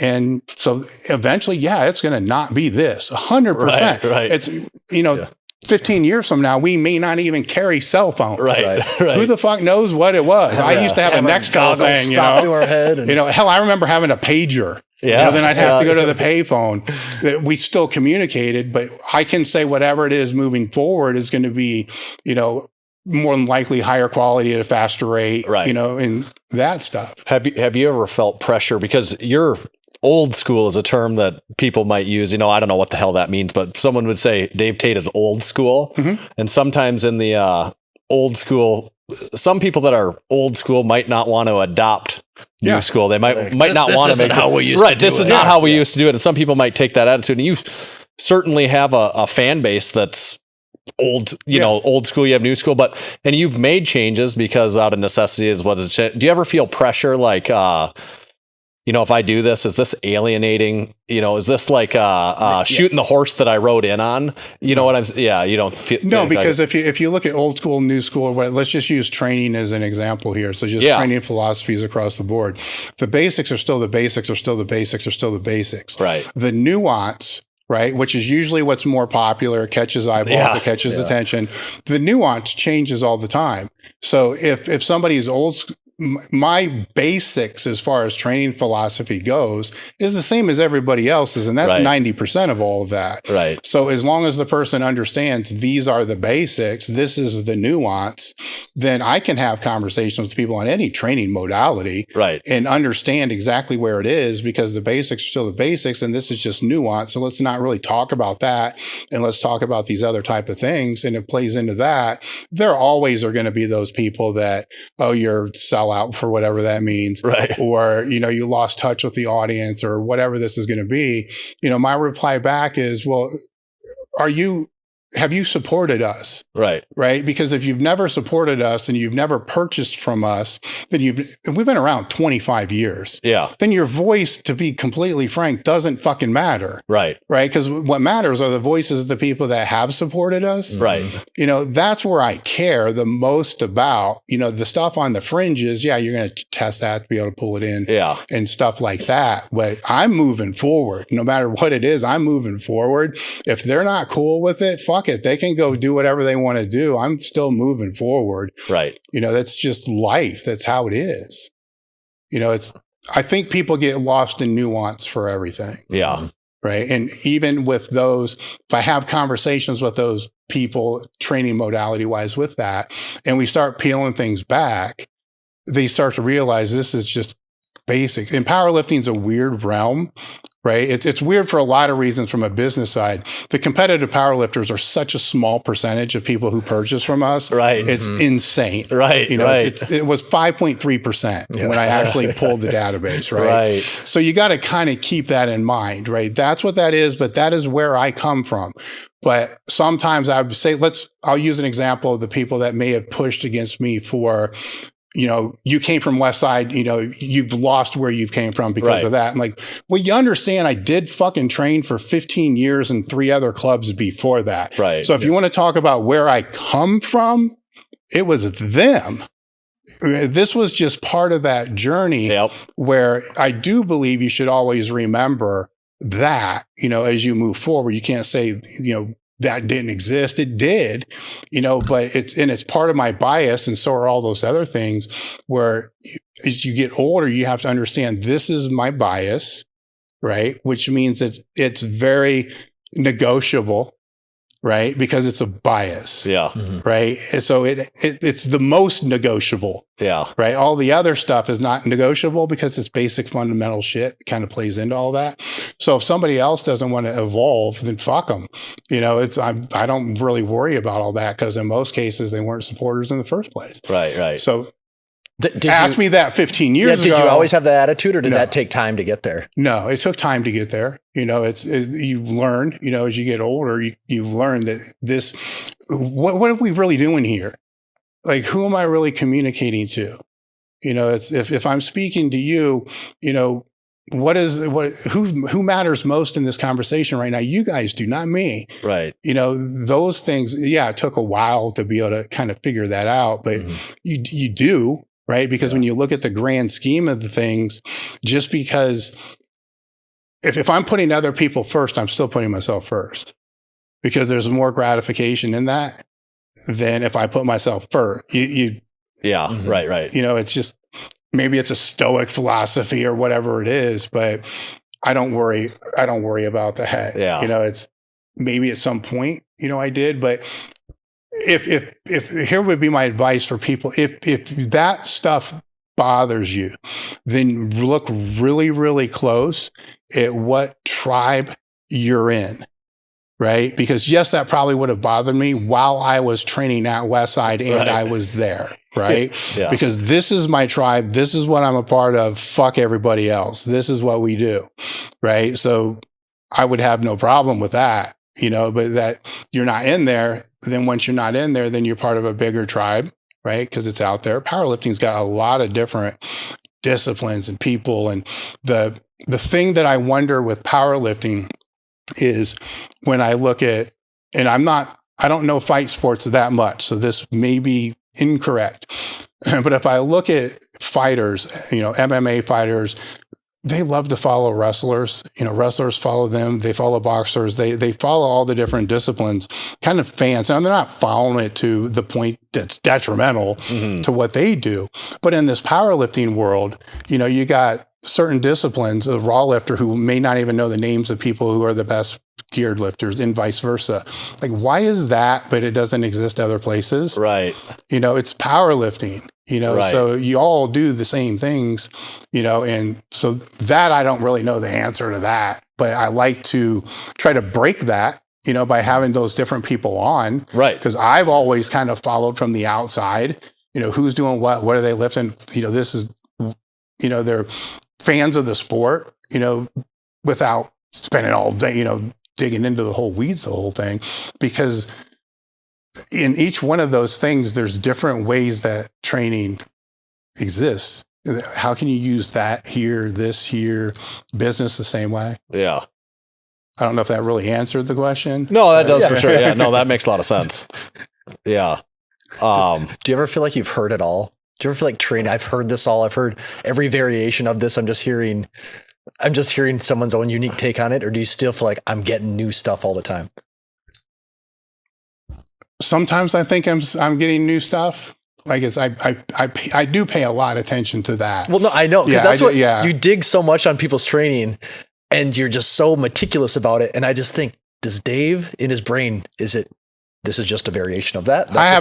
For like programming an organization, that's my number one passion. Right. Yeah, and I can tell. It's my number one passion. So I love that. So there are things that I think, you know, when I see it, like this is new, then when I dig into it, it's like, it's really not. You know, it's just a different name for a different thing, but it may be applied a different way. And there's still, if you go back, you know, far enough, what works.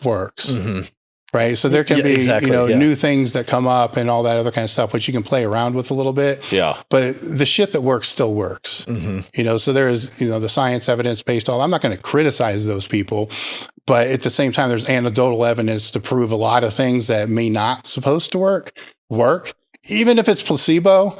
Yeah. Fuck it. You know, I'll take a 200-pound PR placebo effect. Yeah. You know, as would most other people, you know, with that. So I don't want to say there are no new things, you know, but I haven't really seen any at the base level. What I've seen is things being explained better ways, right? Yeah. Which that to me is awesome, right? Because it can go, an example I can use is when I was first started getting online, I would, teach a lift or cue somebody a certain way. And that was based upon everybody that I've ever worked with. But then when I would start doing seminars and getting out and dealing with people that weren't, Gen Pop or top lifters or whatever it was, the cue didn't work. And then it's like, well, why is this cue, like arching in the squats is the example I like to use.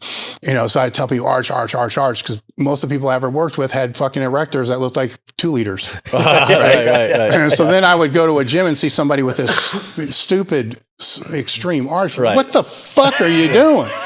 I'm doing what you said I should do. I'm arching, yeah. Like, oh, fuck, maybe it shouldn't have been said that way. Right. So the internet's really helped with that, because what may have seemed at the time like, man, he doesn't know what the fuck he's talking about, because somebody else is seeing, how that was misinterpreted. Right. Yeah, it plays the game of telephone too, where it just gets bastardized. Yeah. So from then it's like, okay, cool. There's a different way to communicate this, and each new generation is going to have a different way to communicate it as well, which that I like, because things are becoming, and on one side more concise, and then on the other side obviously more technical, so they can sound smarter to be able to, because they think it makes them position better, but that concise part on the other side is like, wow. Or sometimes it will be, I never thought of that. Like I didn't, like Dan Grigsby, the hook grip is like, what the fuck? You hold it lower in your hand? Like, what the fuck? I didn't know that. That makes sense. Right. So those type of things, I'm always learning new stuff with that, because everybody's figuring things out at a faster rate, which is great, because then you got to figure out, is this applicable to you? Right. Most likely it's not. Right. A lot of times it's not. Yeah. So then that becomes that battle of, you saw so-and-so do this, so now you want to do that. Yeah, I might not get to do what Dan Grigsby does and have that work for me. But you're the forever intermediate. Right, so it's not going to be the same way. Right. But I think that just gets better over time, because there's more voices out there, and the people that learn how to look at those voices and kind of peel it apart and say they need to stop looking at what's different and start looking at what's the same with all this, especially with the younger lifters, because they'll find their favorite lifter. Say, man, I think I should do this. Like, well, okay, we'll go find 10 other people that are kind of built your way and see what's consistent with how they all do this, and then come back. Right. And then you found gold, I just don't want to miss asking this before I forget. This has been a reoccurring topic on our podcast. We've been asking everyone this lately, and I can't wait to hear your answer. You have someone walk into Elite FTS gym right here. You've never seen this person lift before. You don't know anything about their training history. You have no idea how strong they are. Your goal is to be able to most accurately gauge their strength. You only get to see them perform one lift, one exercise, and you want to walk away from that being able to have the best overall picture of gauging how strong that lifter is. You only get to see him do one exercise. What lift would you have him do to best be able to try and make your picture of what this lifter is? So you can say, how strong are they? Good question. We've heard a lot of different interesting answers on about that. Every answer possible. On this. Well, I'll tell you how I'm processing this right now. I'm stripping technique out of everything. Right. So there's a lot of lifts that I'd like to see, but the technical failure is going to take it away. The squat's going to take it away. I don't like the bench, because now you're not really gauging everything. It's just the upper body. Right. I don't like the deadlift, because the technique, again, is going to take that away. So now I'm thinking of variations. Like if we could deadlift maybe off block, so the bar's a little bit higher, then we're going to remove that technical aspect a little bit. Maybe that might be, but if they're structurally better fit to be able to do that, that wipes that out too. Right. So if it's maybe like a yoke bar or a Mars bar squat that's a little bit above parallel to now their torso can't be that limiting factor, kind of give it that. I don't even know if if this was actually happened. So if I have, when I do the train your ass off events and stuff like that, and the people come in, I'm looking at their gait, I'm looking at their confidence, I'm looking at how they carry themselves, I'm looking at their bone structure, I'm looking at how big their joints are. Right. I'm making that determining factor from that. But if it's a lift, Man, that's a fucking tough one, man. I would almost be tempted. Fuck.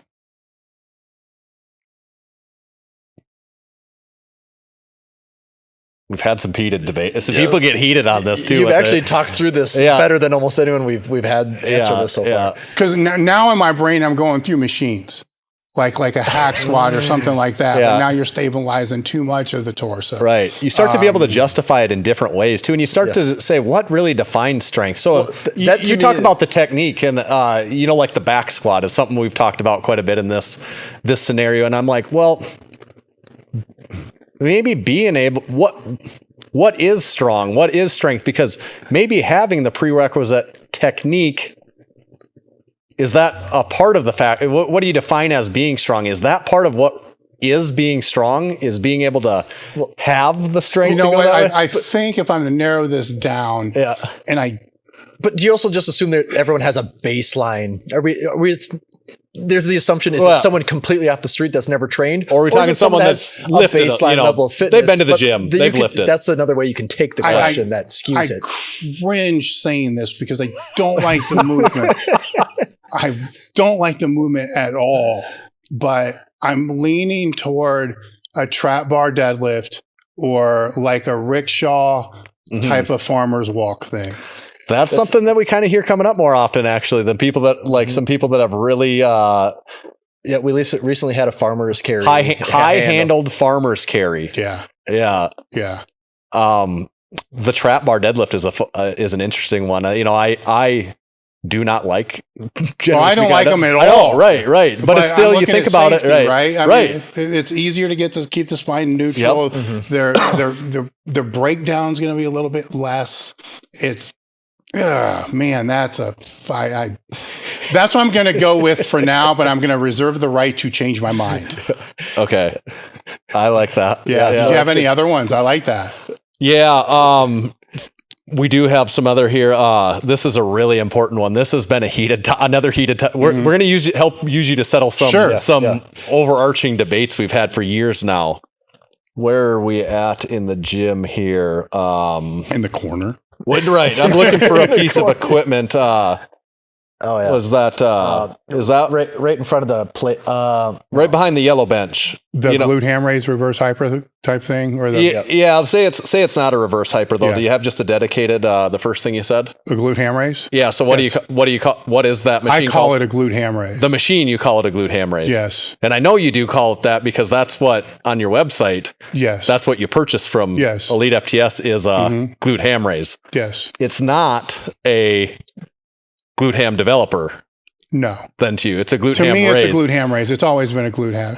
I mean, I guess that you could say calf ham glute, right? Is that the original? Yeah. I mean, that's the original. Well, the original is a pommel horse. Okay. Right. I mean, that's how it was originally done, was on a pommel horse. But I call it calf ham glute because I want to see the toe press in to be able to contract the calves and then the hamstrings to pull up and then the glutes to finish. Yeah. Now it can be, I don't know what the other companies call it, but there's a different name that they call it.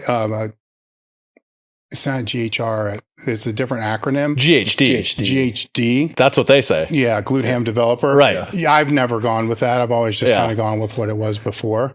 So you're saying GHR is more original than predates GHD. Yeah. Okay. And I've wondered sometimes why, because the other. Sometimes I wonder if some of these names have changed because when I have a glute ham raise and it says glute ham raise and it was on our Facebook store, it got dinged because of the word glute. Really? So then it had to be GHR. Oh, right. Because they think it's, some thing. Interesting. Podcast wish list. Do you think about it like this? Is there anyone on your like a personal wish list that you're like, damn it, I want to make this one happen? This is a top priority, or anyone that you just be dying to get on here and anyone across any industry, right? If you could. So you don't think about it in those terms necessarily. No, I have thought. Is there somebody that I would really, really want? Yeah, and there's not.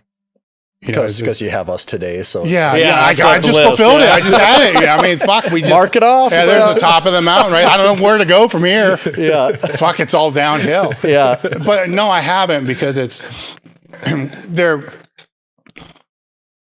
If there is a name that would come, then I'd be like, man, that would be good, but it would probably suck. And it wouldn't be what I want it to be, because it's going to be too scripted. Sometimes strength coaches can be this way, and sometimes professional athletes can be this way, because compliance is an issue, so they have to be very different than if you were podcasting with them that you were not recording. Right. Right. So that eliminates a lot of people, right? Just because it's not going to be good. It's just going to suck. And then from that, I don't even bother thinking about it. And from there, so no. Yeah. We talk a lot of meaningless geography on the podcast. Where we say we're from Western Northeast South Dakota. We talk about being from the Midwest a lot. Some people thought it was an odd thing to say that South Dakota is Midwest, but we consider ourselves very Midwest. Is London, Ohio, Midwest? Are we in the Midwest here? Is that a term you would use to describe where you live? I'm not even sure I can tell you what states we border with. I can tell you that. Yeah. I've never really thought about it. I don't care. I think I think that wasn't the question. Point. We didn't ask if you cared or not.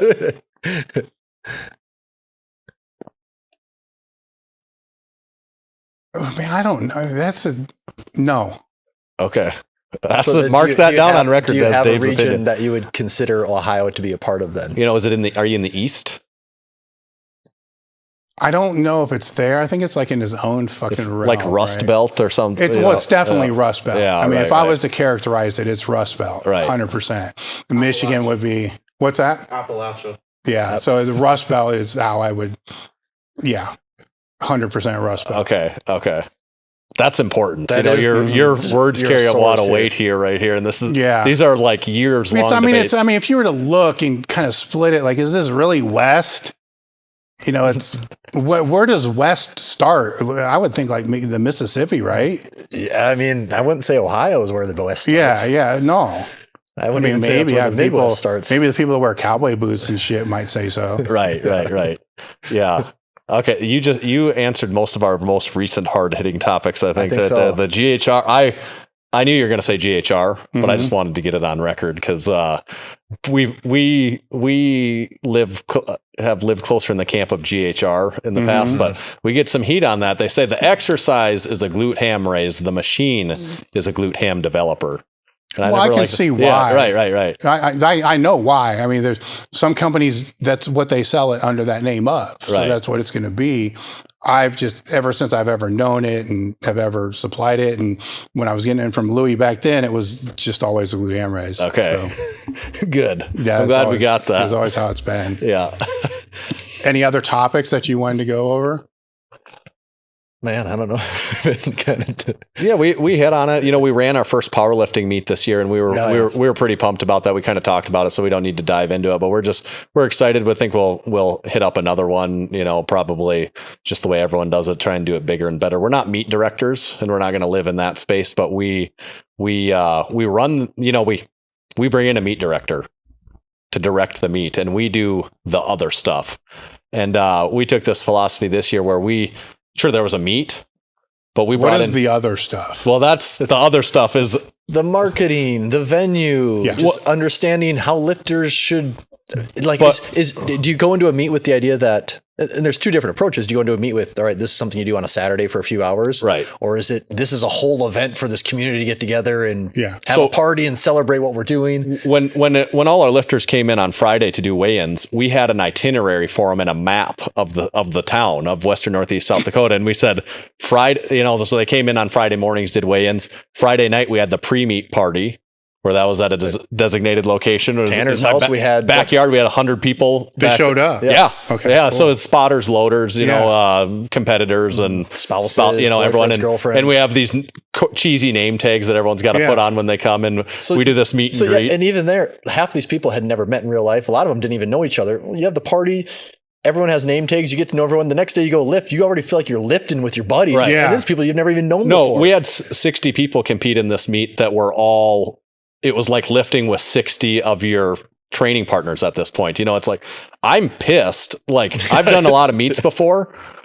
I wanted to do that meet so badly. That was really felt like we were sitting on the outside. Right. I mean, it was so damn fun. Like, missing out. I mean, we're running it. We're part of it and everything, but there's being a part of it. And then there's lifting in the meet. If you're not lifting in the meet, you're not, that's like the bond there when you're actually a competitor, I think. But then, so you do the meet, then we have the Saturday night party after the, we got the biggest bar in town, that's exclusive for it. The official after party. They had welcome on all their TVs. Welcome, Lift Hard, Live Easy Classic competitors. Yeah, and then Sunday, the nice part about having a gym, we're able to use it for different things. So Sunday morning after that, it's the kind of the social at the gym, like where people could come lift and just hang out, BS, do whatever they want. Because there's a lot of people there that weren't competing, but they still wanted to come train. But basically a group training session for anyone that wants to get in on that. And Thursday night there was actually evening meal too. So people were flying in Thursday. We're like, oh, they're flying in. They're not going to want to do anything. And then all of a sudden we're getting messages. People want to meet up. Talk, what we found is we only scheduled out Friday morning through Sunday morning. This next year, we need to schedule out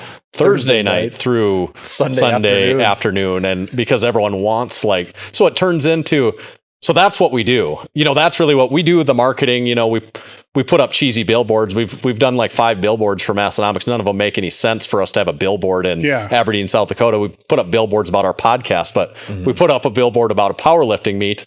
Doesn't make a lot of sense. We do that stuff, but really what we're doing is turn it in from powerlifting meet to like this 3-day long festival. And we call it the Lift Hard, Live Easy Classic, because it's kind of what we believe in, where it's like, we're doing this meet. We're going to lift hard. This is a serious sanctioned powerlifting meet, where we want to see people hit PRs, lift big numbers, do all that. But the other 50% of it is live easy. So we've got these days in front and behind it where we want to have fun. So I wouldn't say that's a powerlifting meet. I would say it's a powerlifting event with judges. Right. It's a Massenomics event. Yeah. That's awesome, by the way. Yeah. And and we had 250 some spectators watch it too. Yeah. It exceeded what we thought. It's a lot of stress and work to put it on. Part of it could have been nice if it would have tanked and we'd say, oh, good. We definitely don't have to do this next year. Now what we have to do this next year, it's bigger, we're more lifters, a second platform. We're looking at adding a strongman event in there and stuff too, not overshooting what we're capable of it, but grow it a little bit and make it bigger and better. And like I said, we got these people from 20 different states and 3 different parts of Canada to come to the middle of nowhere to do this. And the response from so many of them, these are people that have done a lot of powerlifting meets before. Some of these guys have done 20 plus meets. Yeah, and they go, that is uncomparably the best meet I've ever done before. It's just like, I haven't,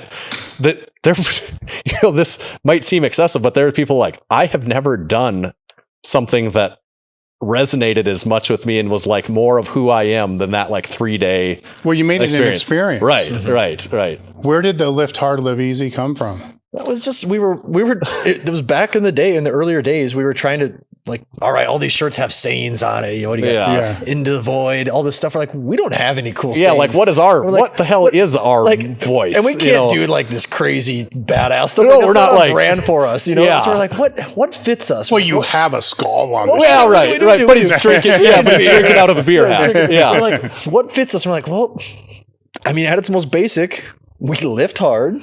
And we live easy. We like to go to the gym, get the work done, but we also like to go out, have some beers, have a good time with our buddies. Yeah. And we're like, when we said it, we just thought that fits it. Fuck, it was a moment where I was like, that is it. That's exactly what we've been missing. And then we put it on shirts and all that stuff, but it really more is the overall philosophy of the company. And that's when we were trying to think of what the hell do we call this meet? What is it going to be? Is it the Massenomics Classic, the Massenomics Showdown?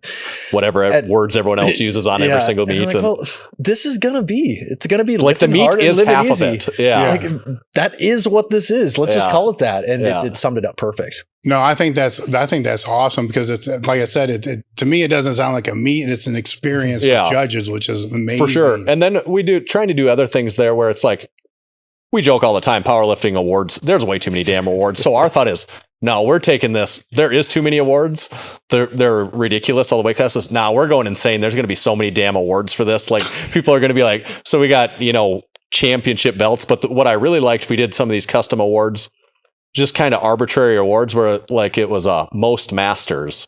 So we're giving this out to the person that really embodied the oldest son of a bitch here lifting today. That's just like, who's busting out all the creams and all the salves and doing everything it's taken to piece together a lift here. You get the most masters award. So they get their special plaque for that. It's we had like 6 of those. I can't. Best package. Yeah.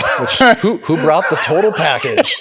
Well, that could be what they looked like in their singlet, Yeah, right? there's a lot of ways you can take that one. Exactly. And then we had like to go along with it was hardest lifter, easiest liver. It's just kind of these goofy things, but people are also took a lot of pride in winning those. Oh, yeah. It was fun. Most bloated. Yeah, that's the type of thing. And now we're already thinking like, what are the awards next year? We can't just do the same ones. We got to have new ridiculous awards to win. Oh, you have to change them because people are going to start striving. Yeah, they're going to prepping for the. You're like, no, I'll show them who's most mastered. Silliest goose. We had Silliest Goose was one of them. Yeah. So that's kind of that's our vision on that, and that's. As of late, that's been our biggest change of something we're doing different. And it's just a community builder. We talk about the community stuff. It's the ultimate community builder, but it's just a lot of fun. So I'm excited to see where that goes, honestly. So Instagram would be the best place for people to find you guys? Yeah, check it out. Instagram. Look up our podcast anywhere you listen to podcasts. That's the other thing, I think, right? Then Massenomics.com, right? Yeah. Massenomics podcast. Right? Yeah. So pretty easy. Type it in. Pretty easy to figure it out. I'll tell you what. You got to learn how to spell Massenomics. Funny story. I'm trying to find the podcast that you guys were on, and yours fucking keeps popping up. Everywhere I search, it's like, oh, you're like, that's not what I'm looking for. Yeah. Go buy a drink spotter. Yeah. That'd be the last thing we'd pimp. I love seeing the drink spotters here at Elite FTS. Yeah, there's 2 on the table and there's some over there. Sprinkled all over. I had to throw all over the place. Yeah. Any final thoughts? No, man. I think this is awesome. What this an is experience. This is a bucket list. I'll still never forget the day I got the message from Tanner as the screenshot. And I think it was from you, and it says, "Want to be on the podcast?" And I'm like, "Is this real? Like, what's going on right now?" They can't believe it. So this is it does feel like a bucket list item for sure. This is awesome. This does just feel surreal, like a dream. Still, it doesn't quite hit yet. Anyone that we appreciate everyone that's followed along with us for your listening. If anyone decides to check out anything, we appreciate it. We really do honestly appreciate this opportunity, every opportunity anyone's given us, and just like everyone that wants to follow with anything along with anything. It's just cool. We think it's pretty awesome. So well, thank you guys for coming out. Support these guys. Guys, we're done. So if you do any kind of pull, if you're doing a pull, even if you're pulling through the transverse plane, like a row where you're kind of abducted at 90 degrees, there's still some lats in that. They still pull on the humerus, right? So if you're doing a row, you pull the arms behind the body, you're going to get the traps, you're going to get the lats. So they're still getting stimulus.